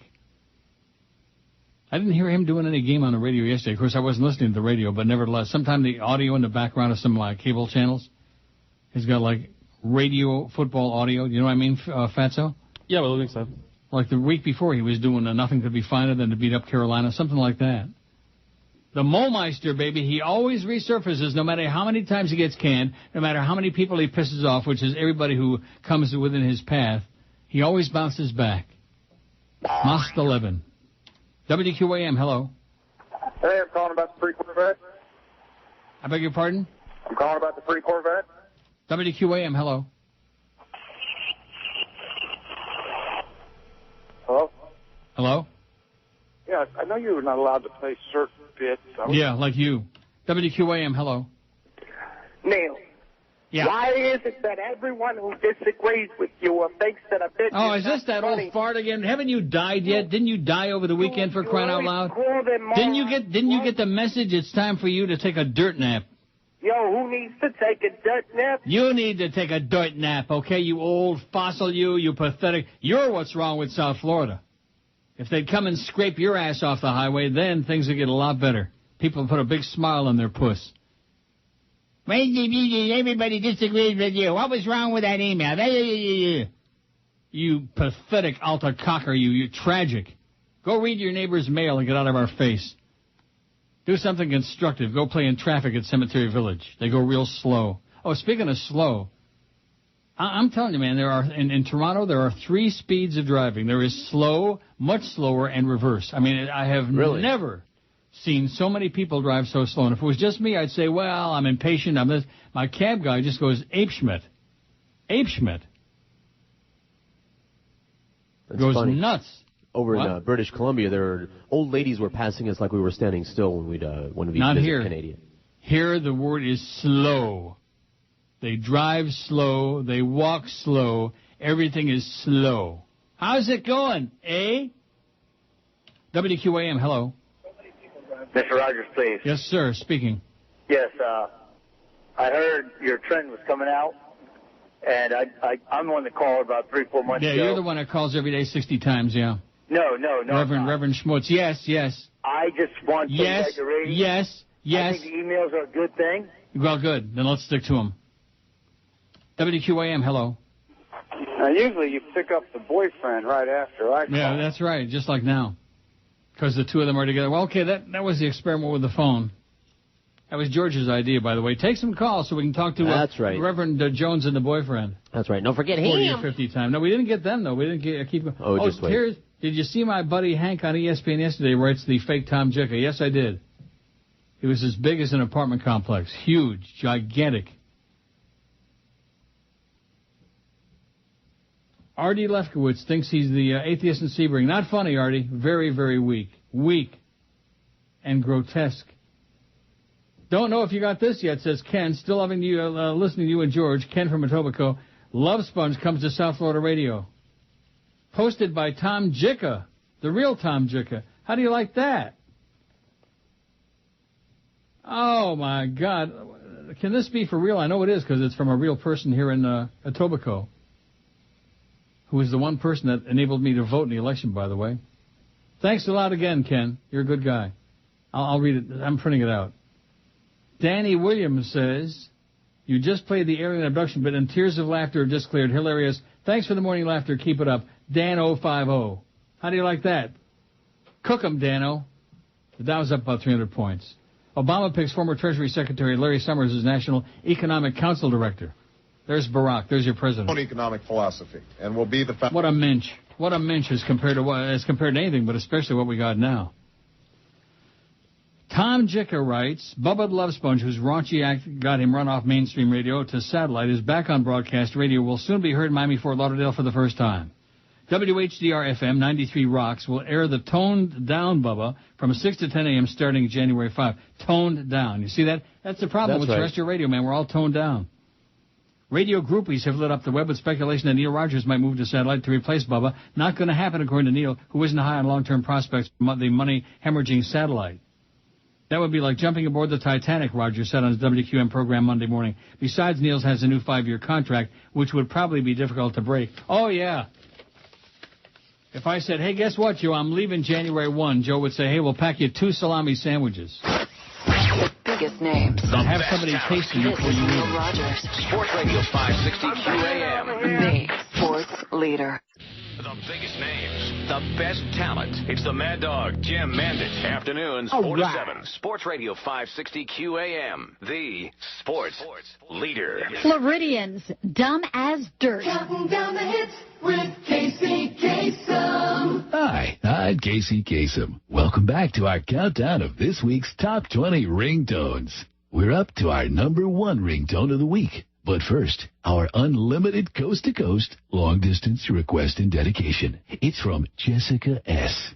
She writes, Dear Casey, recently, my sister was caught lip-syncing on national TV. At first, she blamed her band.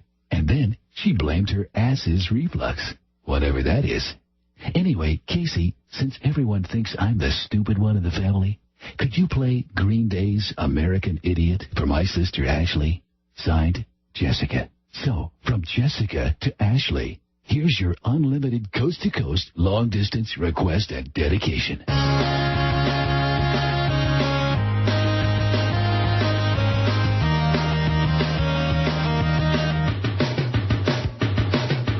That's American Idiot from Jessica to Ashley. Now, on with the countdown. Casey's Coast to Coast. But first, let's recap our top 3 ringtones. Number 3. Coming in at number 3, Rondo alla Turca by Mozart.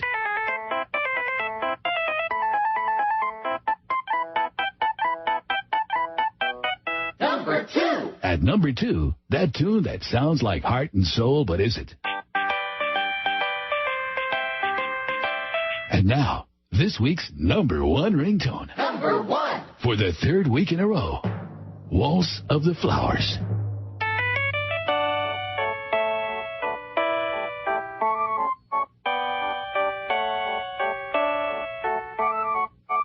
There you have it.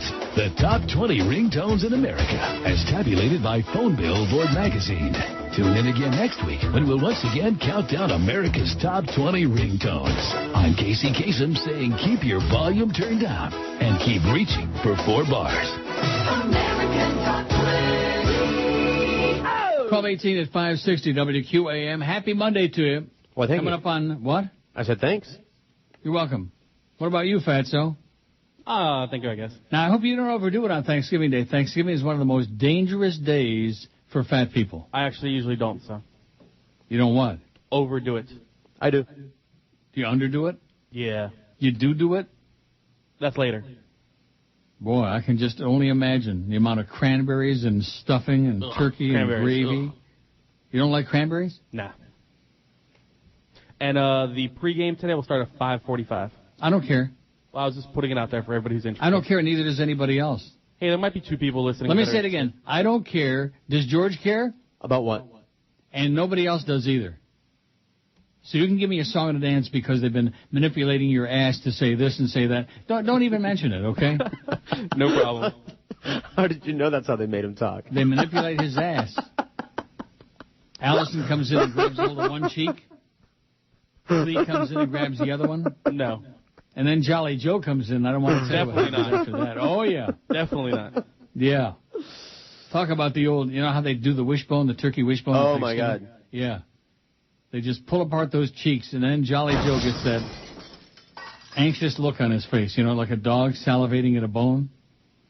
Johnny says, simple note, I like Eisner bits the best. Thanks, Johnny. How do you like that? All right. Johnny at least wasn't affected by all these stupid-ass football games. All these people are so sour today. God. I mean, usually, you know, just on an ordinary day, they're pretty sour. But today, extra sour. How would you like your drink? Extra sour. 150 votes on the Mickey poll. What's your take on the Mickey Eisner bits? I love them, 100. They're okay, 23. I hate them, only 17. WTF, 10. What the F, 10. Out of 150 vote. Now, should we leave that on there till 2, or should we, like, Schmidt can it? Whatever. Yeah. Well, what does that mean? Well, I know what it means, and I don't like it. Whatever. Fat Chris just told me F you. Say what? That's exactly what whatever means, okay? I may be an old codger, but I know what that means. When you tell somebody whatever, that means F you. No. Yeah. You're imagining things. No, I'm not. Yes, you are. Mm-hmm. I was saying it doesn't matter. You know, if we want to leave it up there, that's cool. If we don't, we'll go to the you next know what? one. It matters about as much as the fact that the Canes pregame show from the Virgin Islands starts at 5:45. Nobody gives a rat's ass, okay? Nobody cares. Joe was complaining about Josh about that this morning. What are you talking about? Joe was saying how bad it was that Josh was down there bringing his girlfriend down there for supposed work and everything. So, you know, it was pretty funny. Joe Z was saying that? No, Rose. Oh, Joe Rose was saying that. When you said Joe, I kept thinking about... Joe's a guy, he sucks, okay? That. Well, what the hell's Joe Rose got to do with it? He was part of that horrible broadcast yesterday. The worst 2 minutes of pro football broadcast in history, by far. I would rather hear Phil Simms ramble on for 5 hours than hear that last 2 minutes. And I hate Phil Simms like poison. On the sideline. It's on the sideline. He's just nauseating. Nauseating. The sideline with that phony corn-pone southern accent. Is it phony or is it real, do you think? Probably real. Oh. He is. Why is it that the people who are the most repulsive of them all, they put them on Sunday every week? Shannon Sharp, Shannon Not So Sharp. They had a guy doing a color on the Browns-Houston game who was so inarticulate. He was illiterate. He was downright illiterate. I have no idea who did the game. Maybe somebody will know. What do you think about Tony Siragusa? Oh, my, he sounds like Zach. I kept thinking Zach Krantz is doing the game. He was on the sideline, like he's on the field. No, the sideline. Yeah. Get it right, the sideline. But he's on the field, and he has a telestrator down there. And, like, they always show him, and they always have to, like, show him in the picture for some reason. Like, my they'll show God. the play, He makes and you you see look him like in, like, the end zone. It's like, dude, why are you showing He makes this you guy? look like Minnie Mouse. First-time emailer, long-time listener, Eisner bits are the best thing you've done, says Pico26. About 30, best thing I've done. Think so? I done them. I do all the voices on those, that's too, right. by the way. That's all how the talented. bits. Mm-hmm. People don't know. Now is only up 211 now. Was up over 300. Don't start making a slide now. Some people are going to get really nervous. Don't start 209. Woo! Paul in the queue says, an open-ended response to the Mickey poll, would like to hear more of the other older ones besides Brooklyn and the practice, like Pooped Yourself and My Shellacam Shot. That's a good one. Now, what is that called? Listen, I don't know. We're just going to have to play them all. Nah, but I don't have them in here. You got them somewhere. I got Shellacam Shot? I don't know which one that is. Eisner? I got that. Yeah. But I've only got a couple, Mickey, in the DCS. That's what I get for not putting bits in all of them in the area. Right. I got like 3 of them. My Shellacam Shot. Yeah, that's what I got. No, I got more than that. I got number 1, 5, and 6, and don't ask me why that particular order, but I got a feeling some got blitzed out of here. Well, let's see what this one is. Memo. Michael Eisner. 2 rings, Eisner. It took you 2 rings to answer. What are you doing over there? I'm sorry, sir. I just couldn't reach the phone quickly I couldn't enough. reach the phone. One ring, Eisner. We've been over this. I'm sorry, Get sir. on the ball over there. Okay. What are you all hung over out with your mighty dicks? Who, sir? The hockey kids. Oh, the Anaheim Mighty Ducks. Oh, what a successful story that's been. Whatever. Sell it. Yeah. I'm not even sure we can play that one anymore, you know. Can't say Mighty. How about Mighty Mouse? Maybe we ought to do a mouse poll. Who's your favorite mouse, Mighty Mouse or Mickey Mouse? All right. Any other Meese? Ed Meese? Now it's only up 197. Now it's sliding. It's backsliding. Let's see how that Sirius is doing. It was down to like 15 cents. It got up to 17, then it went back to 16, and then it went to 15, and now it's 15. It opened at 14, so it's really making a big move. It's up to 15 cents. Anybody want to buy any Sirius? No.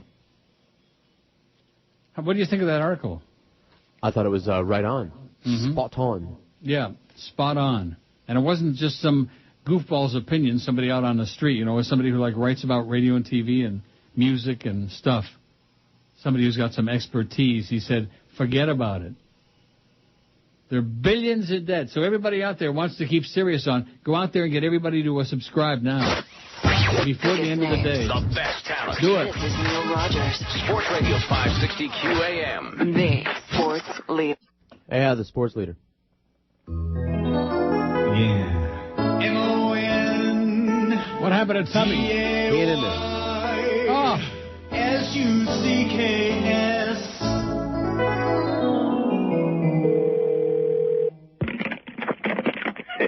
Mickey Mouse office. Mr. Mouse?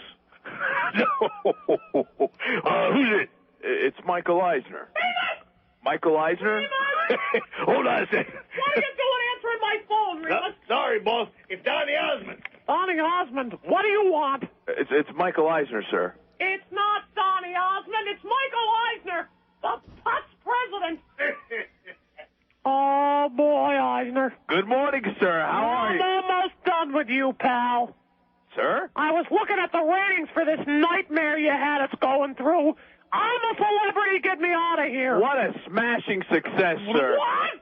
That thing was in the toilet. It was unbelievable. If you break down the demographics. Oh, you know what, Eisner? Save it. I'm just happy it's over. Sir, I believe the second go-around will be much better. The second go-round? You must be on crack. We're not doing that thing again. Why do you want to bring that back? Because the first time around, you barely missed toppling the entire network? Well, sir, it's already done. What do you mean it's already done? Nobody ever told me it was already done. Hang on. Remus!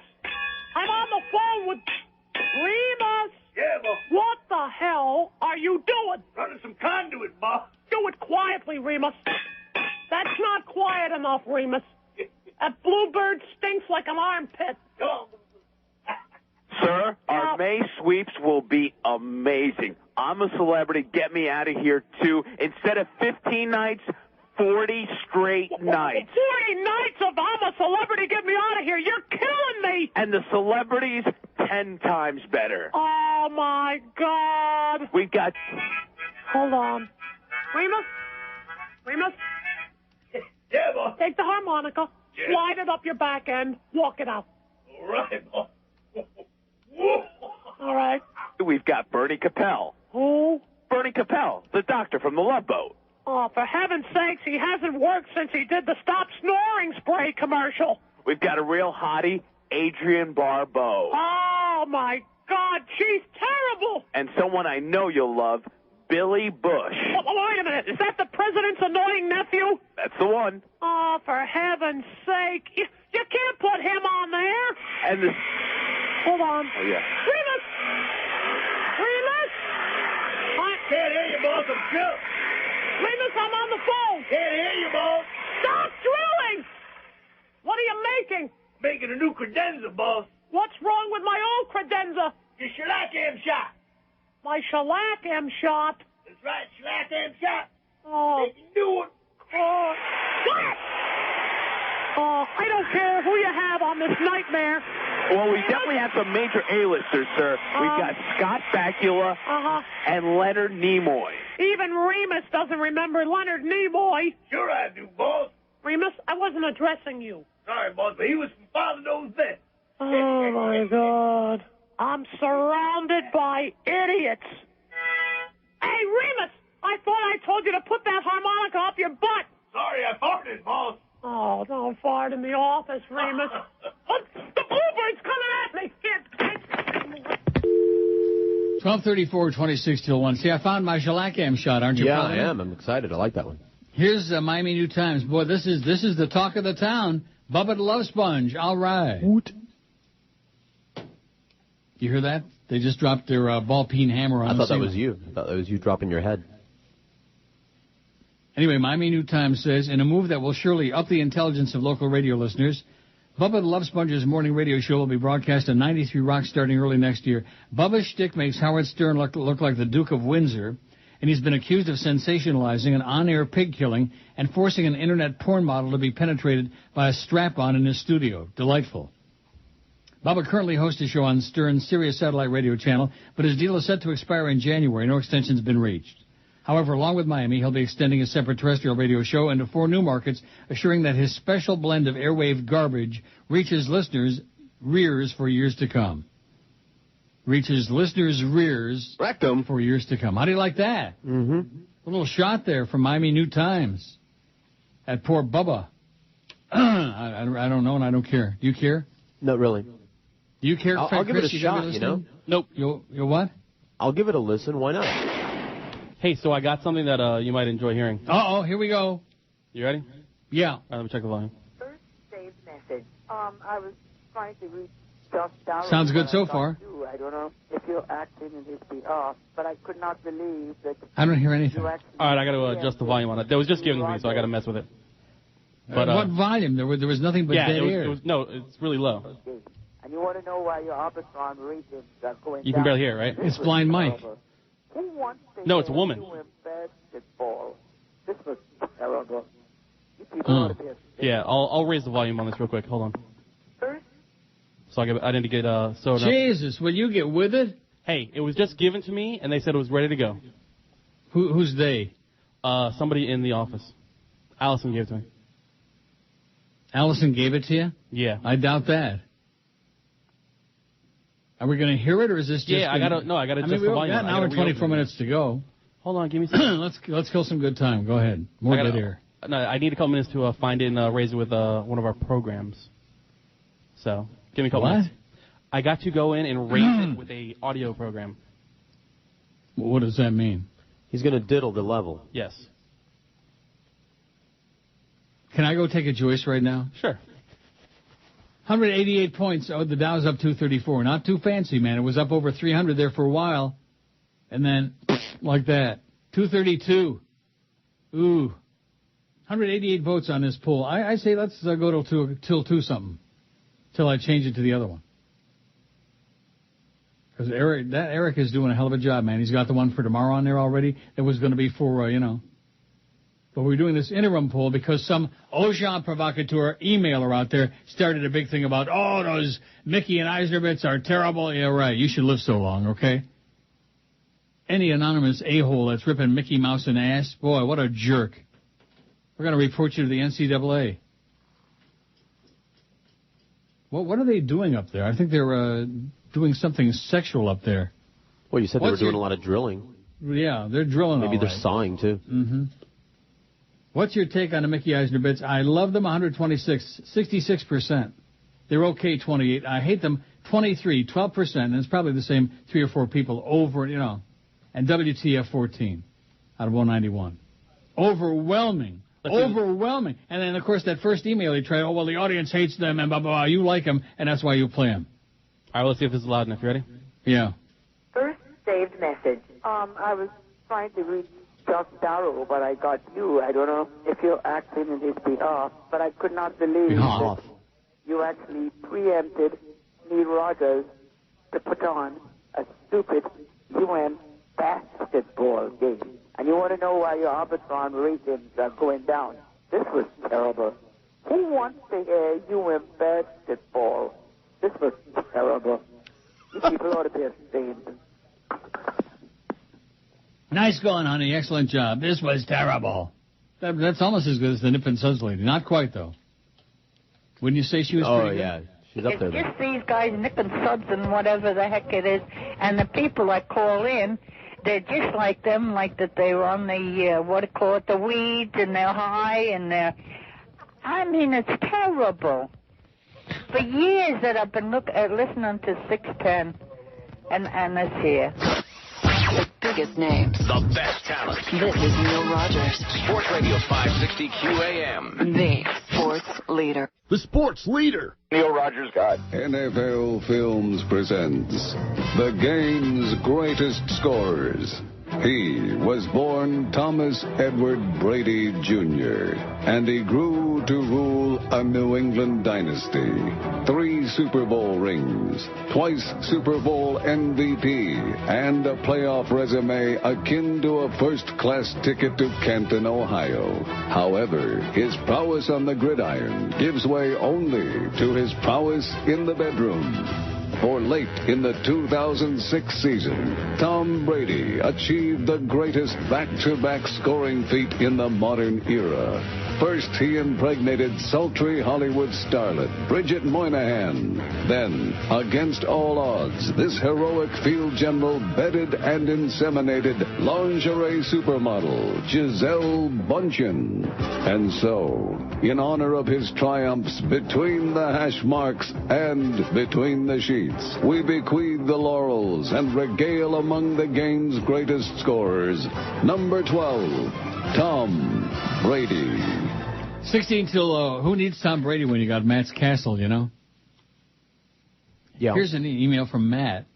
Went to the game yesterday, $25 for parking, $12 for an import beer, and just to rub it in, Wayne flies into the stadium before the game over the parking lot in his effing chopper. Unbelievable. Congrats on a great win, Neil, says Matt. Didn't Matt Cassel join some high-end quarterback stats yesterday? Something about 400 yards for 3 consecutive games? No, 2. Fat Chris should know, as if I don't know. 2 consecutive games. Even I knew that, Fatso. Oh, well. Speaking of bets, please settle a bet between my brother Rob, not the Chronic, and me. I know that Boca Brian does most of the parody songs on your show. My brother insists it's Pettigrew. Well, first of all, there is no such person as Pettigrew. There's Todd Pettengill from one of the comedy services, and most of them are the mix and match. I wouldn't say Chicken Neck does most of them, would you? Yes. Get out of here. Are you crazy? I think that we play more of his than anybody else's. So well, that's that wasn't the question, whether we play, because his are better, of course, right, than Pettigrew. It says, a buttered steak at Ruth's Chris and soiled underwear are writing on this. And by the way, says Matt, I'm from Rhode Island. Well, everybody's got a problem, you know. Everybody's got a cross to bear. Oh, here's really amusing information. How's the weather up there in Toronto, asked Frank. Last week, LeBastard was trashing you for ripping off his fake caller email format, was mocking your low ratings, and was ridiculing your habit of rhyming everything. Well, how am I going to go on? Dan LeBastard. That phony bastard was ripping me on air. Who cares? See, I don't really care what anybody says. Especially a loser like him. Oh, he had a couple of books and a couple of trends, and right away, all of a sudden, he's a big shot broadcaster with big numbers. Yeah, you should live so long. Loser. He's the beneficiary of the fact that Jolly Joe came along and destroyed 2-4 and pushed Mandich back up to 4-7, following 2 hours of dead air every day. Oh, I shouldn't have said that. Rock solid. That's right, now that we got the big O back. Let's see how that all plays out. Now, do we know when the next trend is going to be? We just had one come out on whatever day that was. The 19th? Wednesday? Wednesday. We know when the next one's going to be? I can look it up. I can Google it. You'll have to. Nobody else will tell us. No, that's right. Good point. Arbitron Radio. Ratings and media research. Can you hear me? I can hear you. Diary data. Diary data. I'm translating for you. Okay. Let's see. Data delivery schedules. Here we go. Ratings, data delivery schedule, all available. Market. Miami, Fort Lauderdale, Hollywood. Survey. Fall of 2008. Phase 2. Phase 2? Yeah. December 19th, 10 a.m. All right. Mark it on the calendar there, Tubby. December 19th. What day of the week is that? Wednesday. That's like a week less one day before Christmas. Friday. It's what? Friday. It's a Friday. Jess. Ooh, that could be a good way to go into the weekend or a bad way to go into the weekend, you know? Get ready for the weekend with the Stan Major Show. So I guess he's still alive, huh? I guess. Wow. A gnome. He's a gnome. You do know that, don't you? No. A gnome.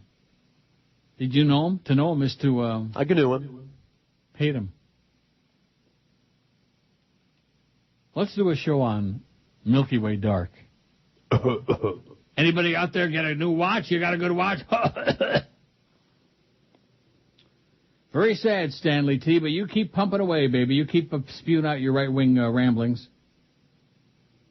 221 votes on Fat Chris's poll about the Mickey Eisner bits, and overwhelming 64% loves them. They love them. What's not to like unless you're a sour puss with no sense of humor? Oh, I still got a whole bunch of these. Thank God I was out sick last Thursday. I got one here that's a real... Where the hell is it? Oh, I already read it. The one about the guy who canceled his Sirius? Yes. 15 cents, by the way. I just checked it. It started at 14 and went up to 17, then back to 16, and now 15 cents. You can buy all the Sirius stock you want, Sirius XM. 15 cents a share. 15 cents! My God. And they're paying Howard, what, $80 billion a year? To have guys taking a crap in the studio? Listen, we could have a guy taking a crap in the studio for free. I'll do it. In fact, I was right on the verge there about 15, 20 minutes ago, and all of a sudden it subsided. We could all do it, like, in unison. Yeah. We could have Let's get a microphone in the QMT room. What do you say? Oh, that would have been good back in the days when Fat Boy was there. I'm not talking about Chris. I'm talking about the real Fat Boy. You know? Hey. We still got some people in here that allow. It doesn't matter that he used to splatter. Oh, boy. Here's one from Andrea in Homestead. I guess it is. It says, I just want cute little George to know that this is from last week. We're really looking forward to his Homestead appearance. Me and the boys are warming up the Crisco and bacon fat. We think he's got a pretty little mouth. That George is something special. Signed, the fake rotund Ned Beatty. Oh, I guess nobody came and saw you down in Homestead on Friday, huh? A lot of Mexicans. No, I mean, the Mexicans from the hood, but they didn't know. Did they know who you were? No. So nobody from our audience came and saw you? No one drove all the way down there. No. Amazing, huh? So some people, but actually were already there. But there were some listeners out doing some business that was surprised. Well, there you go. Wow, Hey, hey, George, we came all the way from next door. I said, well, here, have a shirt. You did? Yeah. You get paid for this? Yes. Good. That's all we care about. Oh, yeah. Is getting paid. And in George's case, getting laid and getting paid. That's but right. Nevertheless. Those two things. Getting paid, that comes first. It has to. Mike says Bubba is good in small doses. However, the worst possible Tampa radio is Schmidt or MJ, whatever he calls himself, the worst. The Schmidtmeister.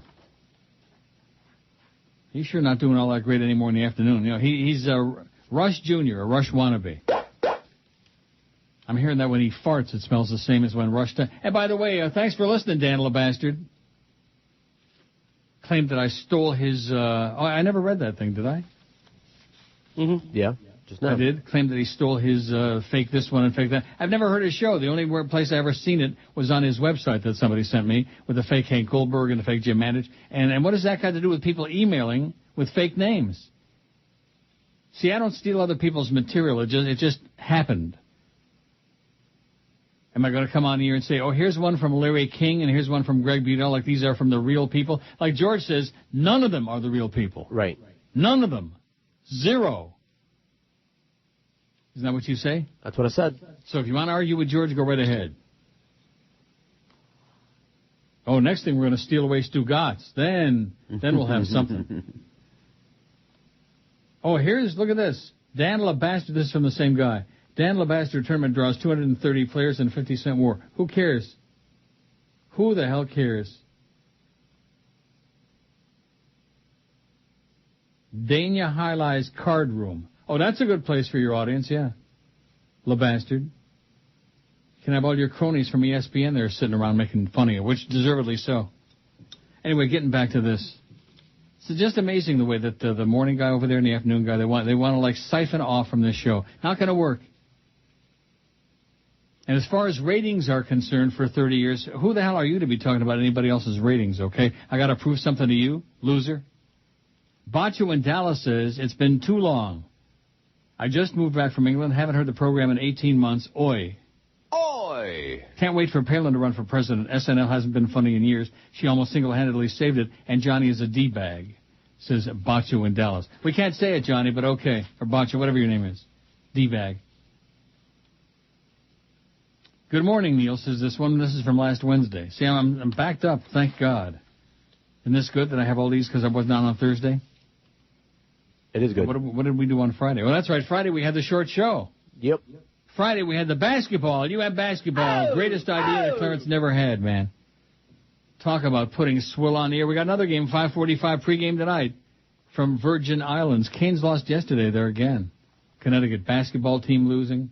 The football team got demolished, embarrassed and humiliated and degraded by Georgia Tech last Thursday night. The Dolphins got just trashed by the Patriots, 48-28 yesterday. And the Panthers lose every day again, too, now. That's their new deal. They lose every day. Friday, Saturday. Oh, here's one from Mr. Radio about Jimmy Cifala. Mr. Radio, chronic, out of control, lunatic. The Dow's up 247, by the way. The Dolphin broadcast was embarrassing yesterday, especially Jimmy Cifala crying about the Patriots running up the score. Bring back Mo. Yeah, at least Mr. Radio commented about the last couple of minutes or about the broadcast. Everybody else's mum. I have never heard such swill. Oh, another Patriots touchdown. That's the way he called it. Do we have that, by the way, somewhere? Yeah, probably. Let me try and find it. The last 2 minutes of the game. And Joe and Mad Dog were, meh. I couldn't believe Mr. Mad Dog, who's supposedly, Mr. Macho Guy, talking about running up the score and would Belichick do this. First of all, after all the trash talking and the rumbling and rambling that was going on there the last part of the game, what did you expect them to do? Am I right, Fatso? Mm-hmm. Including Belichick was, everybody was saying last year that Belichick was running up scores, so. Were they really? Mm-hmm. He was running up the score? Yeah. Do the math. Field goal, 44-28. 16 points, 2 8-pointers. Touchdown, 48-28. 3 scores, minute to go.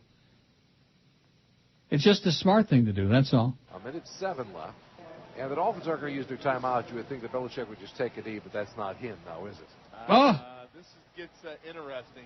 Yeah. Do they sit on it, or do they stick it in one more time for what has taken place today? I don't know. All right. And off to Green Ellis, touchdown Patriots. Yeah. What a call. Here's your answer. What a call. Very classy by Touchdown Patriots. Very gracious. They said you outcoached me in week 3. Take that. Can you believe that call? Don't tell anybody. Hand off to Ellis, Green, Schwartz, Rabinowitz. Touchdown Patriots. Like nothing just happened on there. It was a touchdown, okay? It was a touchdown, Jimmy. You idiot, you. You fair. Oh, my God. This is a Major League broadcast. He makes Dan LaBastard sound like St. Vitus Dance in your pants. And off to Green Ellis, touchdown Patriots. Yeah. Oh, I got to have that. I got to have that. You got to send me that. All right. Very gracious. Okay, that's enough. I don't want to hear Mad Dog whining anymore. Meh. I don't want to hear any more of it. You idiot. You cantankerous fatso, you. God, how embarrassing. The best talent. Touchdown Patriots. Touchdown Patriots. It's not like Joe Zagacki on Doggy Downers. Sports leader. The biggest names, the best talent. You're listening to Sports Radio 560 WQAM. Miami, Fort Lauderdale. Hello, this is Arnold. This is not a tumor. It's the 1 to 2 hour. The economy is shrinking. Winter. Light a fire. But I couldn't afford the matches. Recession. Shh, don't say it. She covered her ears, but could still hear his voice. Recession. Let's go back to Morocco. I can't. I have a... You have a... subprime mortgage. Recession. She took it all. My house, my car. Recession. My heart. You could never afford me. She never said why, but I knew. I have to let you go. Recession. She had a black heart. And a pink slip. Recession. It's not a word. It's a feeling. Recession. The new fragrance from Calvin Klein. Recession. Available at Big Lots. 101 at 560 WQAM. Happy Monday to you. We got the Big O coming up. Rock solid. At 2, then the Mad Dog at 4. Briefly till, 5:45? And then we got Canes basketball, baby. Boy, I bet you they're celebrating across the street on that. Another Canes ball game right in the middle of the daytime when people are awake. Clarence Darrow, man, they gave him the keys to the kingdom, and he just trashed it. He burned it. You ever seen the pictures of the depictions of the burning of Rome? Yeah. Well, Nero that's what, fiddling? That's right. Nero was playing the Stradivarius. And here we got Jolly Joe playing the fiddle, playing the Raleigh, North Carolina fiddle. He's fiddling around, and Clarence is burning us down to the ground. Here's Philo, who's a real a-hole. He says, Neil, I also think the Mickey Eisner bits suck. The fact that most people love these bits in your poll confirm what you're always saying in your show. Most people in South Florida are stupid and dumb. Love your show, just throw away the Eisner bits, and George, too. Thanks, Philo. Yeah, another mindless a-hole. They're really sour today, man. I knew it. The thrashing on Thursday wasn't bad enough, but then yesterday the pounding, the embarrassment, the humiliation, and then that call. Could you even begin to believe that, Fat Chris? I actually didn't hear it, so yeah, that was pretty bad. Pretty bad? The worst in history, the worst in sportscasting history. That was even worse. What? I was going to say, at least when they got their ass kicked, 62-7 that time? The call was pretty funny, you know? Another touchdown, damn it. Yeah. That was Jacksonville. By the way, Jacksonville sucks, too. That's another mediocre team. Rampant mediocrity. And look at who the fish are going to play. They got to play St. Louis, Kansas City, and San Francisco, 3 of their last 5 games, against little girls of the blind school teams. Sounds good to me.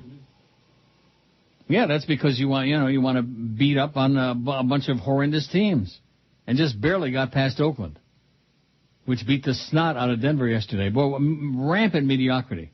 St. Louis, can you imagine what that game's going to be like?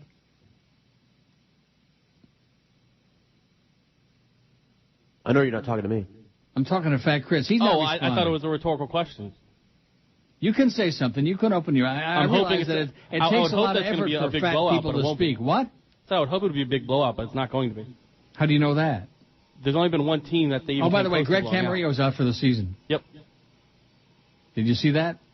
I was told by Cope. Cope? Yes, John Cope. When did he tell you that? I don't know, maybe 30 minutes ago, an hour ago, something like that. And why didn't you pass it along on the air? I really didn't think you cared. This is your sports leader. I don't care, but the people out there might care. It's on the Herald website. And Mr. Radio cares. He says Dolphins leading receiver Greg Camarillo suffered a season-ending left knee injury during yesterday's loss to the Patriots. He's done, Tony Soprano said. And by the way, Tony Soprano, talking about a fat loser, this guy looks like the bums you see at the racetrack. You know what I mean? Mm-hmm. The guys that hang around down by the finish line, like Deep Mifo. Looks like a racetrack bum. All he needs is a big stogie in his puss, and that's exactly what he'd look like, Tony Soprano. And he's always got that same stupid look on his face, always. Never changes. You notice that? I'll take him 10 times over Cam Cameron. Well, gee, that's really saying something. Okay, I'll take him 100 times over Cam Cameron. That's like saying you take Clarence over Joyce. That's a good contest. Who would you take, Clarence or Joyce or Jolly Joe? Just a rhetorical question. You don't have to answer it because I know that your big bucks are hanging on the line. Of course, George, he's daydreaming. What? Too much sports talk today. What? Oh, Sonny Fox has signed a 3-year deal to host a live morning show on Comedy Channel. Raw deal on Sirius from 6 to 11 a.m. Nobody cares. They're building a studio in his house where he'll be doing the show starting in December. This is from the fake Tom Jickle last Wednesday. Nobody cares, little Tommy. Nobody cares about Sonny Fox. Talk about old, stale news, man. Old and stale. Wow. Woo! Hi, Fox. Hi, Fox. When was the last time he had a show and anybody listened to it? And anybody listened to it? Yeah. On Magic? When was that? 100 years ago? 93. Yeah. Hear the sirens coming? They heard Sonny Fox. If I was Sonny Fox, I'd get a shotgun. I'd go up to Chicago and find Saul Foose. I'd just blow his crap away. $600,000? Can you believe that? I believe it. He swindled Sonny Fox out of $600,000. Couldn't happen to a more deserving schmuck. Nice going, Sonny. Even though you always say nasty things about us Brits, we love you and your new president. Go socialism, signed Cubans in London. Oh, Cubans in London. And the guy's name is Peter. Are there Cubans named Peter? Sure, Pedro. They are banging. So if you can't hear that... I hear that. Oh, yeah.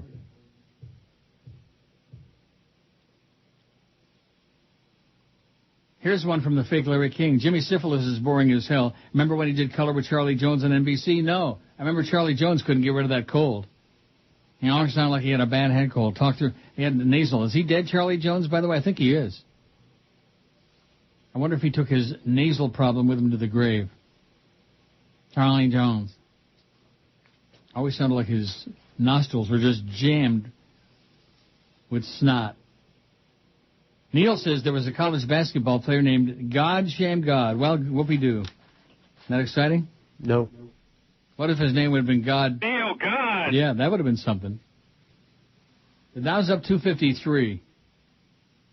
KB says, I agree with George. They should send us people the vouchers that add up to $25 billion for large down payments on a Ford, Chrysler, or GM car. And it goes on here with a long song and a dance. They most likely will use the money to pay their employees while they sit in their behinds doing nothing, and the rest of us will go to the executive toilet. How you like that? Mm-hmm. I got my lunch order just came in on here. So. Oh, okay. What? Nothing. Chicken Parmesan. It's pretty good stuff. You want some? Yeah. Be right Chris up. will go out and get it for you right now. See you later. The fake Screw Ann Winnick says, I've heard the Linda Energy bit many times over the years, but I have no idea what the backstory is on that. Could you please regale us? Could you regale us? Also, Reg Varney died. Never heard of him, did you? Who? Reg Varney. He was an old British comic actor who was famous in England for his role in On the Bus, On the Something, which was brought to America as a classic and legendary Dom DeLuise vehicle, Lots of Luck. Never heard of that either. I just love Lots of Luck with Dom DeLuise, says Screw Ann. Not as much as I love being double-teamed by O.J. and Roy Foster, but close. Can I get my job back? No. Linda Energy. She was married to a physician. And she was peddling some diet drug or something. Now, was she peddling it or her doctor husband? She was peddling it. He was the one that actually doled it out, but, she was the marketer. They were in on it together. Really? She had the clinic. It was a place. It was Energy Slim something or whatever. Slim fast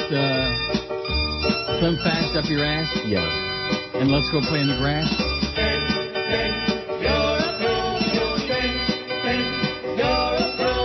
She said I was too obese. Take some fen-phen for relief. Fen-phen, that was it. Fen-phen. Remember that? People were dying from it. They were saying... I'm dying over here. And then they did. Right. She really wanted to get you on it and have you endorse it and all that. Oh, yeah. She was working really hard on it. She was on... where was she on? Besides drugs. I mean, she was on IOD. She was on Zeta, whatever the sister station was at the time when we were on No, not Zeta. It was that ladies, the Planet. It was what used to be She, and Paxson destroyed a once great radio station and turned it into The Planet. It's for ladies. That was what they would say on a morning show. How you doing with the lady? Oh, that's our morning show. How you doing with the ladies? Does he still keep saying that? Sure he does.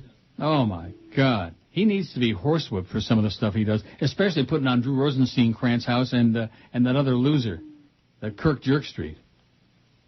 Even Drew Rosenstein-Krantz couldn't, and who the hell was it that they were? Oh, Jeremy Shockey. That's one of his slimeball clients, too. A couple of weeks ago, he was on there going on about how he's misunderstood. And, of course, Joe was sitting there, oh, yeah, yes, sir, master, yes, sir, yeah. Well, what has Joe got to do with Drew Rosenstein-Krantz' house? No idea. They take showers together or something? What's that all about? Going to ask Zach. This station just shills the worst for some of the lowest slime balls, like OJ, for example, with the OJ golf tournament. One of the lowest moments of my life, one of the lowest moments of South Florida broadcasting, a charity golf tournament, and they turn it into the OJ golf tournament, thanks to Greg Reed, Screw Ann, and your close friend Sam the Man. Remember he tried to get us to put him on the air? Yep. handed the phone to him. Oh, here, OJ's on the phone. You want to talk to him? No. I said, when he's ready to confess to the murders, then I'll put him on the air. Until then, no thanks. God almighty. Anybody ever wore a jockstrap, they're a hero to these people. These are the ultimate jock sniffers. And I'm supposed to be the queen. Gay. I'm supposed to be the fag. You fairy. And these people, good God, I can just imagine if Matt Cassel were playing on the Dolphins and the thing was the other way around yesterday and he would have thrown for 400 yards and they would have won the game 48-28. Can you imagine the line of people from this radio station in that locker room trying to sniff Matt Cassel's privates? Can you imagine that? I'd rather not. Trying just to get a little sniff?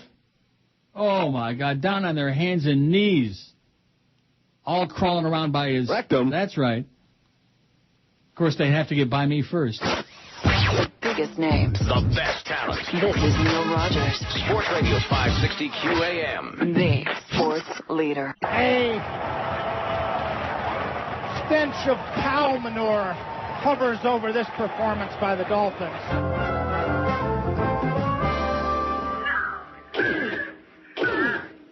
Joel, hurry up. We're ready for the audition. I'll be done in a minute, Clarence. Stop it! Leave her alone, you brute! Pipe down, you muttonhead. No! You don't talk about Joel Feinberg like that. You better learn how to worship the privilege like the rest of us lemmings. Okay, I'm done. At least until my next bad day at the track. Attention, ladies. I asked you all here today to judge our finalists for the 790 WQAM auditions. Will our 3 finalists come out of the closet, please?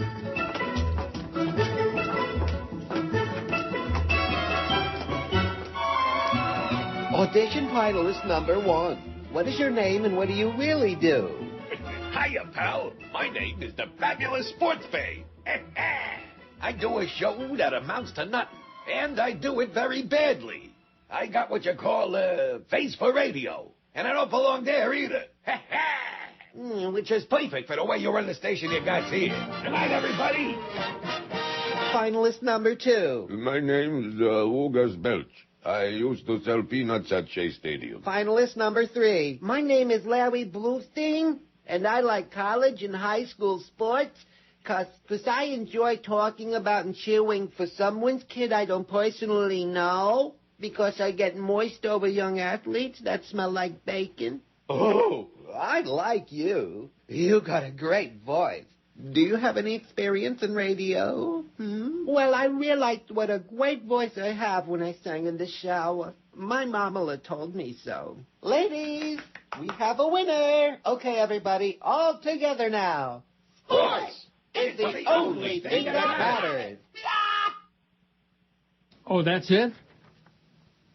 What more do you want? Oh, yeah, Chris sends out wedding invites. Everybody's sending me this now.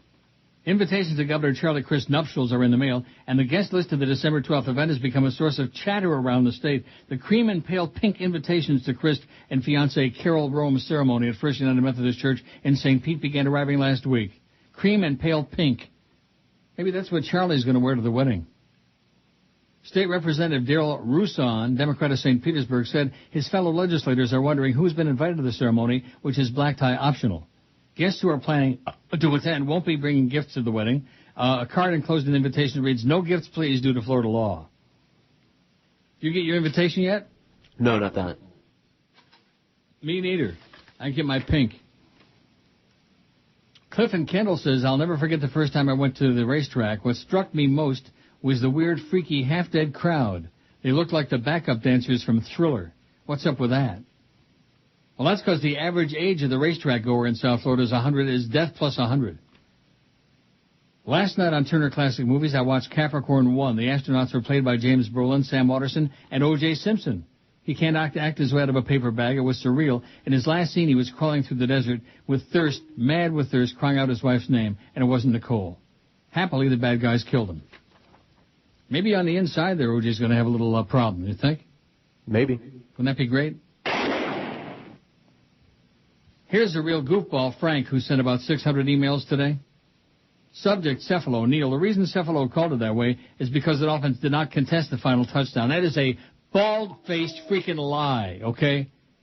They were basically standing up as if the Pats were just down it to run out the clock, which, of course, the unctuous Belichick did not do. That's a lie. I saw it. I was in here, but I had the little TV on here, too. And both teams lined up, and it was obvious they were going to run the ball, and they did, and he just went in there untouched by human glands. They conceded the last touchdown. Oh, my God. Talk about caca. Talk about brainwashing of the masses. My God. Even Fat Chris would find that appalling to believe that. I don't think they conceded it, but they didn't really look like they were interested in it. Well, isn't that a shame? Ain't that a shame, as the fat man would say. They didn't look very interested. And as I said, if they got mad that the Patriots scored the last touchdown, they should have played defense on the last 10 plays. They should have played defense the second half.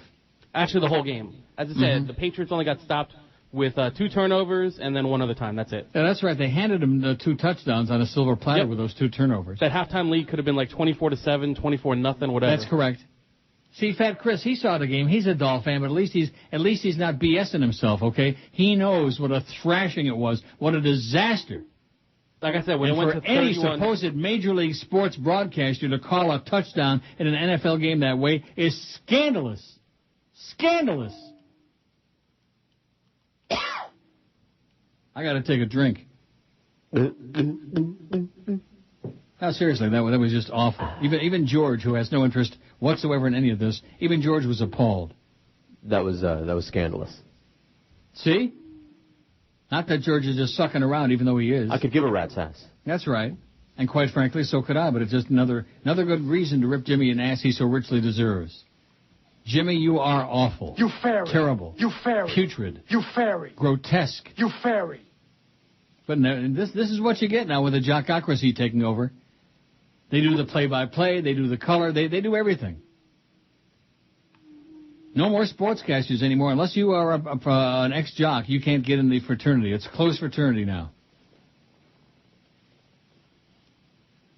Boomer says, besides setting my very best, I suggest that if you like lackluster, you'll be impressed with Taco Bell's Volcano Taco. Remember that I was talking about it last week? Mm-hmm. It's not hot at all. It's barely spicy, and it's filled with fat. It's also been tried at several different locations and basically the same. Boring. Little warm and boring. Not worth eating the low-grade meat. Feh. I'll stick with a half-pound cheesy bean and rice burrito for $1.05, including tax, and that's only under circumstances when food at that moment is an absolute necessity. Otherwise, eat fresh, eat raw, eat healthy, or you're screwed on that processed crap. Oh, God. Eat fresh and eat raw and eat healthy. How boring. Boomer. Doesn't that sound boring? Yeah, it does. Fry it up. What? Sorry, fry it up. That's right. Fry it up in a lot of grease, baby. Get some of that good fat in there. Some taste. We're all going to be dead pretty soon anyway. What the hell difference does it make? Sooner or later, we're going to be dead. That's the gift the Lord gave you, man. Death. Oh, but when we die, we're going to heaven. Allah is going to have the 7 virgins waiting for us in heaven. Oy vey, Abba, Akbar, whatever they say. What do they say? Allah Akbar? You tell me. The laundry heads? You got them all in your building there. What? You got them all in the building there. This is the terrorist headquarters of the world. Make no mistake about it. And I think maybe I need to get them before they get me. Here's one from Kuko. He says, I couldn't listen yesterday. I had a lot of work. When is this from? Last Wednesday. I was born and raised here in Miami, so when I went through the Dade school system, they didn't teach evolution, the Big Bang Theory. I know you're going to say Google it. Oh, this is Roger Kuko who's asking me about... That's old. I responded to that guy. Good. When will we evolve again? Hopefully very soon, before it's too late. I love your show. George is great. Chris is also good. You hear that, Chris? All right.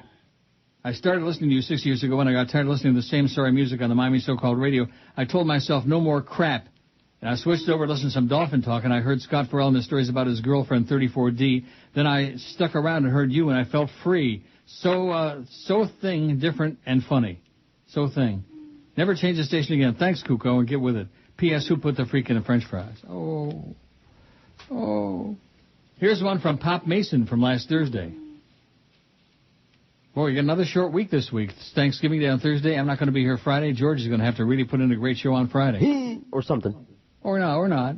Maybe play some bits. Play the Mickey bits. All of them. Play Shellac-am Shot over and over again just for that one solid puss. Yeah. See, one thing about South Florida, no matter what it is, you'll find a bunch of people who hate it. No matter. I'm going through Gaviscon like Pez. It could be the greatest flavor of ice cream. It could be the greatest sex partner. It could be the most wonderful thing ever discovered in the history of mankind. And there will be a bunch of negative, sour people in South Florida. As you drive across the border, man, into Palm Beach County, you hear, and as you get to Dayton Broward, it gets louder and louder. Louder. Dow's up 238. And we got 275 votes on the poll. That crusty old fart that calls, man, I'd like to wring his neck with my bare hands. That 90-year-old fart that he called again today, you know? Yeah. You know the one I mean. I do. We only have one. He is South Florida on two legs. 278 votes. What's your take on the Mickey Eisner bits? I love them, 182. They're okay, 41. I hate them, 31. And WTF, 24. The biggest names. The best talent. This is Neil Rogers. Sports Radio 560 QAM. The sports leader. The biggest names. The best talent. It's the Mad Dog. Jim Mandich. Afternoons 4 to 7. Sports Radio 560 QAM. The sports leader. Hey, yo, man, what's up with your fakakta mishpah? Loudest, most pissed off radio. Oh, wait a minute. That's not the right bit. How about this? All right. That's it. Chris Matthews from MSNBC. Let's play hardball. Today's the day. All the insults and name-calling stops. It's very sad. It's Election Day 2008. Got to get out there and vote. I don't care who you vote for. Obviously, that's not true if you watch my program. Of course I care who you vote for. Chickens know who I'm supporting. All morning long, we're going to talk to people who just voted to find out if we can see who's going to be the next president of the United States. Sir, can you tell me who you voted for? Go ahead. I can't tell you. I want to know. Go ahead. Go ahead and tell. Stop. Go ahead. Let me talk. I'm trying. It's a satellite. No, we're standing right next to each other. Go ahead. I'm waiting for it. Go ahead. Go ahead. Go ahead. Thank you very much. You can tell the people are all pumped up for the election. Got a lady standing next to me wearing a Sarah Palin button. What the hell's wrong with you? Go ahead. Go ahead. Tell me. Go ahead. Go ahead. Why are you wearing a Sarah Palin button? Go ahead. You're weak. Get away from me. Push back. I'm eating nothing but sugar all day to make sure I don't lose my high. I'm pumping oatmeal raisin cookies like they were crack. I've already taken 2 packs of No-Dos and down 2 4-liter bottles of Joe Cola. I can't feel anything. Has no effect on me. Truth be told, I haven't slept since Halloween. I've been playing cards with Al Franken, Alec Baldwin, Bruce Springsteen, and John Cook and Mellencamp. I know John doesn't like to use all 3 names, but I can't remember what to call him, so I just lump them all together. We have a great time together. Alec Baldwin opens up the hotel window and screams the F-bomb at passing Republicans, and then he sat down and ate a whole rhinoceros. Our friend Al Franken seems a little depressed and despondent. Doesn't think he's going to win his race for senator in Minnesota. Those are the same people who elected a wrestler governor. Bruce Springsteen let me try his pants with the flag on the ass. I couldn't get one cheek into him. Got to wrap this up. After sitting here talking to you, I can understand why people hate the sound of my voice. It's disturbing. I'm Chris Matthews, MSNBC. 132 at 560 WQAM. I'm printing one out. Oh, okay. Just relax. Don't get all panicky now. Dow's up 266. Here's one from Michael who says, Uncle Neil in yesterday's Scum Sentinel section, there was a story of a 14-year-old boy who was arrested in Stuart, Florida for intentionally passing gas in class. It's the fart police. Be afraid. Be very afraid, says Michael. The fart police. I bet you Joyce has got her finger in that. You know what I mean? Rectum. Oh, boy. I farted in the shower last night, and, boy, it was the most wonderful thing. Oh, one of the greatest experiences of recent memory, yeah. Should bottle Not just a regular, ordinary pedestrian fart, but, I mean, a gargantuan like an elephant fart. Wow. And it was, the aroma was magnificent. I'm just telling you. I believe you. No, you don't. It was a wonderful thing. I mean, for you, I'm sure it was. What do you mean by that? Well, there was nobody else around. Who else is going to be in my shower? I don't know. Unfortunately, nobody. 289 votes on the Mickey poll. What's your take on the Mickey Eisner bits? I hate them, 188. They're okay. I mean, I love them. What did I say? Said I hate them. I love them 188. Well, I'm thinking about all these negative a-holes there. Oh, my God, so many. And such a thing to be negative about, you know? Right, about a comedy bit, about a Mickey Mouse comedy bit. It's not funny enough. It's not funny enough. Make it funnier. Citigroup's getting another $20 billion from the $700 billion bank bailout. So that's $40 billion. Come on, let's give them $1 trillion and let them have a good time with it. I love those bits, 190. They're okay, 43. I hate them, only 33, 11%. And WTF, 26. 65% say they love them. They got nothing else to bitch about, so let's bitch about some stupid-ass comedy bit. Some of the worst losers in the history of mankind are stuck in South Florida. Yep. I think we're going to have to get a search party and go out and kill them. Pop Mason in the Keys says, Pop in the Keys says, forgive me in advance for such a long email, but it'll kill some good times, Pops. I wanted to say I love your show. I've been hooked on the Neil Rogers show going on 7 years. Funny thing is, I actually caught on the show during the real summer schedule when you were off the air for months at a time. At the time, I had a job that required a lot of driving. I was searching for a South Florida sports talk show. I live in Key West. I heard George talking and decided to give it a shot. The comedy bits got me laughing hysterically, and George was talking about movies and music, which really sucked me in. I started to get a bit depressed when the summer schedule was ending and George wouldn't be doing his show. That was, of course, before I ever heard you. It took a little bit to get used to you, but now I get withdrawal if I miss a show. While George got me into the show, it's hard for me to listen to him now when he fills in. I'm not trying to knock him because he's still very entertaining and thought-provoking. It's just I'm not as interested in a lot of things he talks about nowadays. I try to listen, but end up switching it to another station, I hate to say, but sometimes George comes off a bit condescending. How do you like that? Gee. Condescending bastard. I know. It's a shame that you're exiled on the Sports Mad radio station with no promotion or advertising to grow the audience. While I was a sports talk fanatic in my late teens to early 20s, it's tough for me to stand more than 20 minutes of it. My coworker likes the national sports talk shows, but to me they're filled with arrogant, ignorant, angry so-called broadcasters with chips on their shoulders because they didn't have the skill to play organized sports past Pop Warner or Little League. For some reason, they believe that because somebody stuck a microphone in front of them, they're entitled to become a self-righteous idiot, offering their dumb opinions without being asked, and getting into people's business where they don't belong.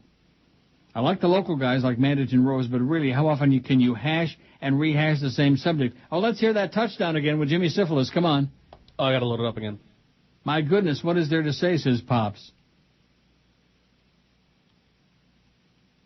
How hard is it to load it up? I got to restart the audio vault. Oh. Restart the audio vault. This is that piece of equipment that they've been giving us a song and a dance. Piece of turd. Not to mention how often it crashes. 1:07 left. And the Dolphins aren't going to use their timeout. Oh, I don't want to hear that whole thing. I just want to hear him say... now, is it? It's coming up. This gets interesting. Yeah. Do they sit on it or do they stick it in one more time? Stick it in. What has taken place today? I don't know. All right. And off to Green Ellis. Touchdown, Patriots. Now, no, seriously, that right there was enough to kill it. That was enough to make me jump out the window. I really mean that. How can that be? I mean, it's like I told you weeks ago when I was down there last time and I heard him doing a game on the weekend. It sounded like he was doing the game in a broom closet. No crowd noise, no excitement. I mean, just dead, death. Dead, Jimmy. You're a dead man in a chair. All right. And off to Green Ellis. Touchdown, Patriots. Yeah. It says, how can it be that people can spend day after day talking about a sporting event that may have lasted 4 hours, and they want the callers' input? You think your callers are bad. At least I get a chuckle out of them from time to time. Most of the sports show callers are morons, saying the same thing all the other morons said before them. Now that I've grown up a bit, sports are becoming less important in my life. I still enjoy watching them, while I'm far less fanatical as I was, and still like playing sports when I can. But I don't need to waste my time hearing about them ad nauseum. Perhaps that's one of the problems with South Florida, with the sports talk audience in general. A lot of people who never grew up, says Pop in the key. And off to Green Ellis. Touchdown, Patriots. Yeah. And now I'm getting angry, the fact you keep playing. It's got nothing to do with who the teams are or anything. You just can't do that. You cannot do that. Somebody needs to tell this man, you can't call a sporting event like that. It's criminal. You need to be behind bars for that, Jimmy. Hey, Jimmy. You fairy. God. You remember Dave Van Boring? And the Marlins win the World Series. That was one of the worst calls ever. That was one of the worst ever, and this one transcends it. The Marlins win the World Series. I mean, no excitement, no enthusiasm, no nothing. Yeah, it was like they won, the first game of the year or something. It's like they won an exhibition game against a Little League team. God. The quality of play-by-play sportscasting in this market is so grotesque, so unacceptable, so subhuman. And you think of the people that have gone through here, like Zimfer and Mark Vandermeer, good people, good quality people did a hell of a job, who generated some excitement. And as far as the Panther games are concerned, oh my God, Randy Red Deer Mower, a clown, silly-ass clown. Another ex-jock, that's what it takes. How did Geldy get on the TV there? He's no ex-jock. He must have had his nose in the right place. Rectum. I'll tell you that. With that Frog Denise Potvin. Oh, good golly. T-Bick says, this season reminds me of the early 60s when it was Green Bay and everybody else. Just substitute the Giants for the current season. There's a glut of middle echelon teams like the Colts, the Titans, the Jets, the Pats, the Cowboys, etc., and the rest of them are bottom feeders. I just don't see any team getting on the field a big game with the Giants and coming away with a trophy, says T-Bick. Well, there you go. Lousy season. That's because there's a lot of lousy teams. Most of the teams there, they suck. They blow. You know? Yeah. Mm-hmm. Even Georgia's losing interest, and that's saying a lot. The biggest names. The best talent. This is Neil Rogers. Sports Radio 560 QAM. The sports leader. Yeah. MONDAYSUCKS.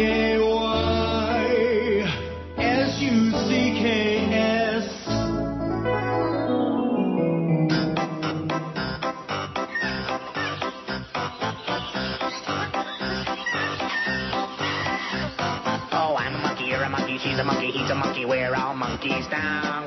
I'm a monkey, you're a monkey, she's a monkey, he's a monkey, we're all monkeys now. Swinging tree to tree, we scream and squawk and shout. No responsibilities, that's what we're all about. I'm a monkey, you're a monkey, she's a monkey, he's a monkey, we're all monkeys now. We don't do anything we're told because we don't know how. Don't brush our teeth, don't comb our hair, we don't even wear clothes. We love to make you queasy with our private parts exposed. I'm a monkey, you're a monkey, she's a monkey, he's a monkey, we're all monkeys now. We're not well-mannered, well-behaved, we just love to drop trow. We'll do some tricks, we'll make you laugh until we are fed. Then we'll lay down, scratch our butts, and watch you all turn red. Rectum. I'm a monkey, you're a monkey, she's a monkey, he's a monkey, we're all monkeys now. We wouldn't want to be a dog, a cat, a horse, or cow. We're smelly and we like it, and we've heard the things you said. So don't come within 10 feet of us, or we'll whiz on your head. Oh, I'm a monkey, you're a monkey, she's a monkey, he's a monkey, we're all monkeys now. I'm a monkey, you're a monkey, she's a monkey, he's a monkey, we're all monkeys now. Swinging tree to tree, we scream and squawk and shout.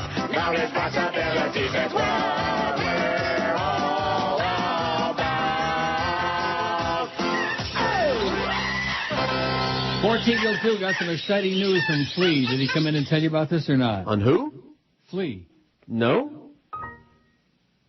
Uh-oh. Uh-oh. You heard that? I did. That was me. Wait, your thing tinkles the same way as George's? I was downloading something off the iLogger, yeah. Wow. That was a good introduction to this breaking news. You don't know about it either? I don't know if I know about it until you tell me about it, and then I'll say, oh, yeah. Flea says the rumor is that at the beginning of the year, 790, Waxy, is going syndicated programming from 10 a.m. to 3 p.m. Okay. That's called throwing in the towel. Yeah, I did not know that. That's called surrender. That's called we give. We can't beat the old man. Even with his emails and his horrible phone calls, we can't beat the old man. And the bastard's on the air ripping me an ass. If this is true, it's another insomnia. Syndicated programming right there in the middle of the day when people are awake. Thanks, Flea. Thanks for the input and downput and upput. And put it wherever you want to put it. Shot put. Yeah. 309 on the Fat Chris's interim poll here. What's your take on the Mickey Eisner bits? I love them, 198. 64%, almost two-thirds. Love them. And leave it to the losers out there to rationalize, oh, that's because all the people are morons and the people are so dumb. Yeah, that's right. Everybody else's taste sucks. Yours is great, you 3 or 4 losers. Glad you understand that. You know, I understand it. They've got the definitive taste. That's like they have definitive. Let's see. In jail, I'm pretty sure O.J. is a hero, it says here from some goofball. He's with his peers to be the man who pulled off the perfect crime and get away with it. Plus, he's having trouble adjusting to having no pain pills for his habit, says Larry. Well, who cares? Too bad, Larry. Let him suffer a lot of pain, just like Nicole and Ron suffered. Just like, what's his name said to Don Corleone. Well, let them suffer as she suffered. Right? Right. Buonasera. The Undertaker. Buonasera. Well, I'm farting so bad, I got to get out of this chair. Oh, yeah. Should light you a scented candle. For what? For me? For you, yeah. Lord Maylock. Can I continue here or not? I don't know. Not? Boy, you're getting like Chris Matthews.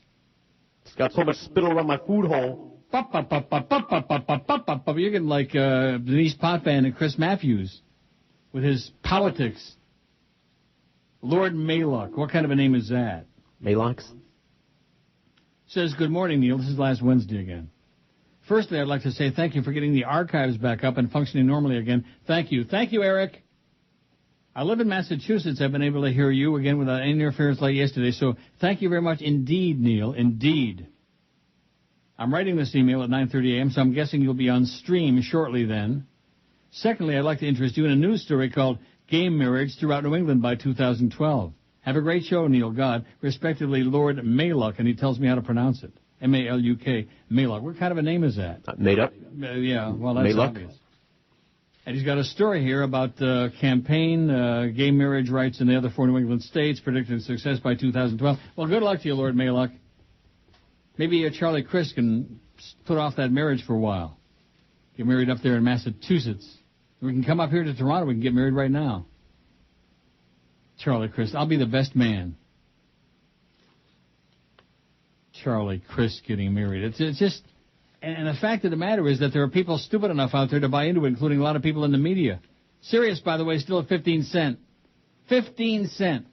You pay 15 cents, and what do you get? Another day older and deeper in debt. Poor Tennessee Ernie Ford. I bet you he's dead. Is he dead? Did we look it up? Yeah, he's dead. Oh, no. Capitol Records in 16 tons. That song was number 1 for 1 million weeks in a row, and I have no idea why. It's a good song. What? It's a good song. Oh, come on. It's a good song, but number 1 for like 20 weeks in a row. I think it was 9 weeks in a row on your hit parade with Snooki Lanson and Giselle McKenzie, Russell Arms, and Dorothy Collins. Your hit parade. I think it was sponsored by cigarettes, too.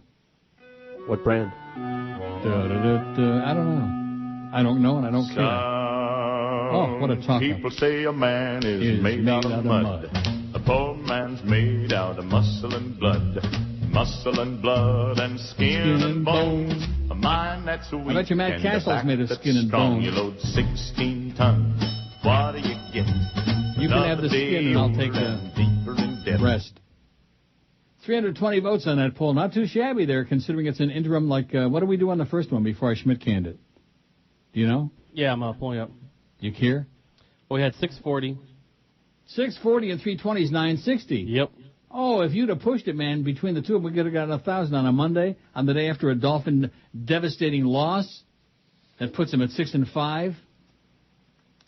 They're not going to make no playoffs. You know that. Even with that little girly schedule they got. Last place schedule for a 1-15 team. They might actually lose one of those games. You know, like maybe San Francisco, one of those pansy teams. I'm sure they'll lose a game or two. Well, they're going to lose to the Jets. I mean, hey, no, they're not. You think, what? You heard me. Do you think they can compete with the Jets who cleaned Tennessee's clock yesterday? You've got to be dreaming, mister. They're going to beat Brett Favre. They just Brett Favre makes Matt Cassel look like a little schoolboy, okay? You are dreaming. You're too many pills. George is feeding you too many pills. Damn. And Buffalo could, look what Buffalo did at Kansas City yesterday. Kansas City, of course, is a girls' team. They suck. But Buffalo, what did they score, 54 points? Something like that, yeah. 54 points for those awesome Buffalo freaking Bills. By the way, ask me if I'm going to that game December 7th. Hey, you going to that game? The biggest names. December 7th? No. No. This is Neil Rogers. Sports Radio 560 QAM. The sports leader. It's Dave in Miami town. You fairy. At 560 WQAM. Once there was a senator who was caught indulging a habit. A boogeroo, not much different like a typical neocon faggot. Hats off to Larry, we all thank you for giving writers something funny to do. You're looking for guys who make you go, aye, oh. Larry Craig, thank you for tapping your shoe. News stories last a few days, but you refuse to go away. Republicans are primarily gay. Hands off to Larry with cheeks apart. We all invite you to inhale our farts. The neocon right likes to insert and go, aye, aye, oh. Larry's taking no crap when he's tapping his shoe. Gay, gay, gay, I never have been gay. Gay, gay, gay, I never have been gay. Hands off to Larry, he wants to stay, but his own party wants him to go away. The religious right wants him to say, bye, bye, bye, bye. Larry Craig will spread his legs for you. Absolutely. He wants a man to screw. You fairy. And any guy will do. Bye, bye, bye. The biggest names, the best talent. Yes. Your home for Miami Dolphins football. Yes. Sports Radio 560 WQAM. Miami, Fort Lauderdale. Hey there, sweetie. How old are you? 16. 18. You're first. Mom! I like where this is going. Giggity, giggity, giggity.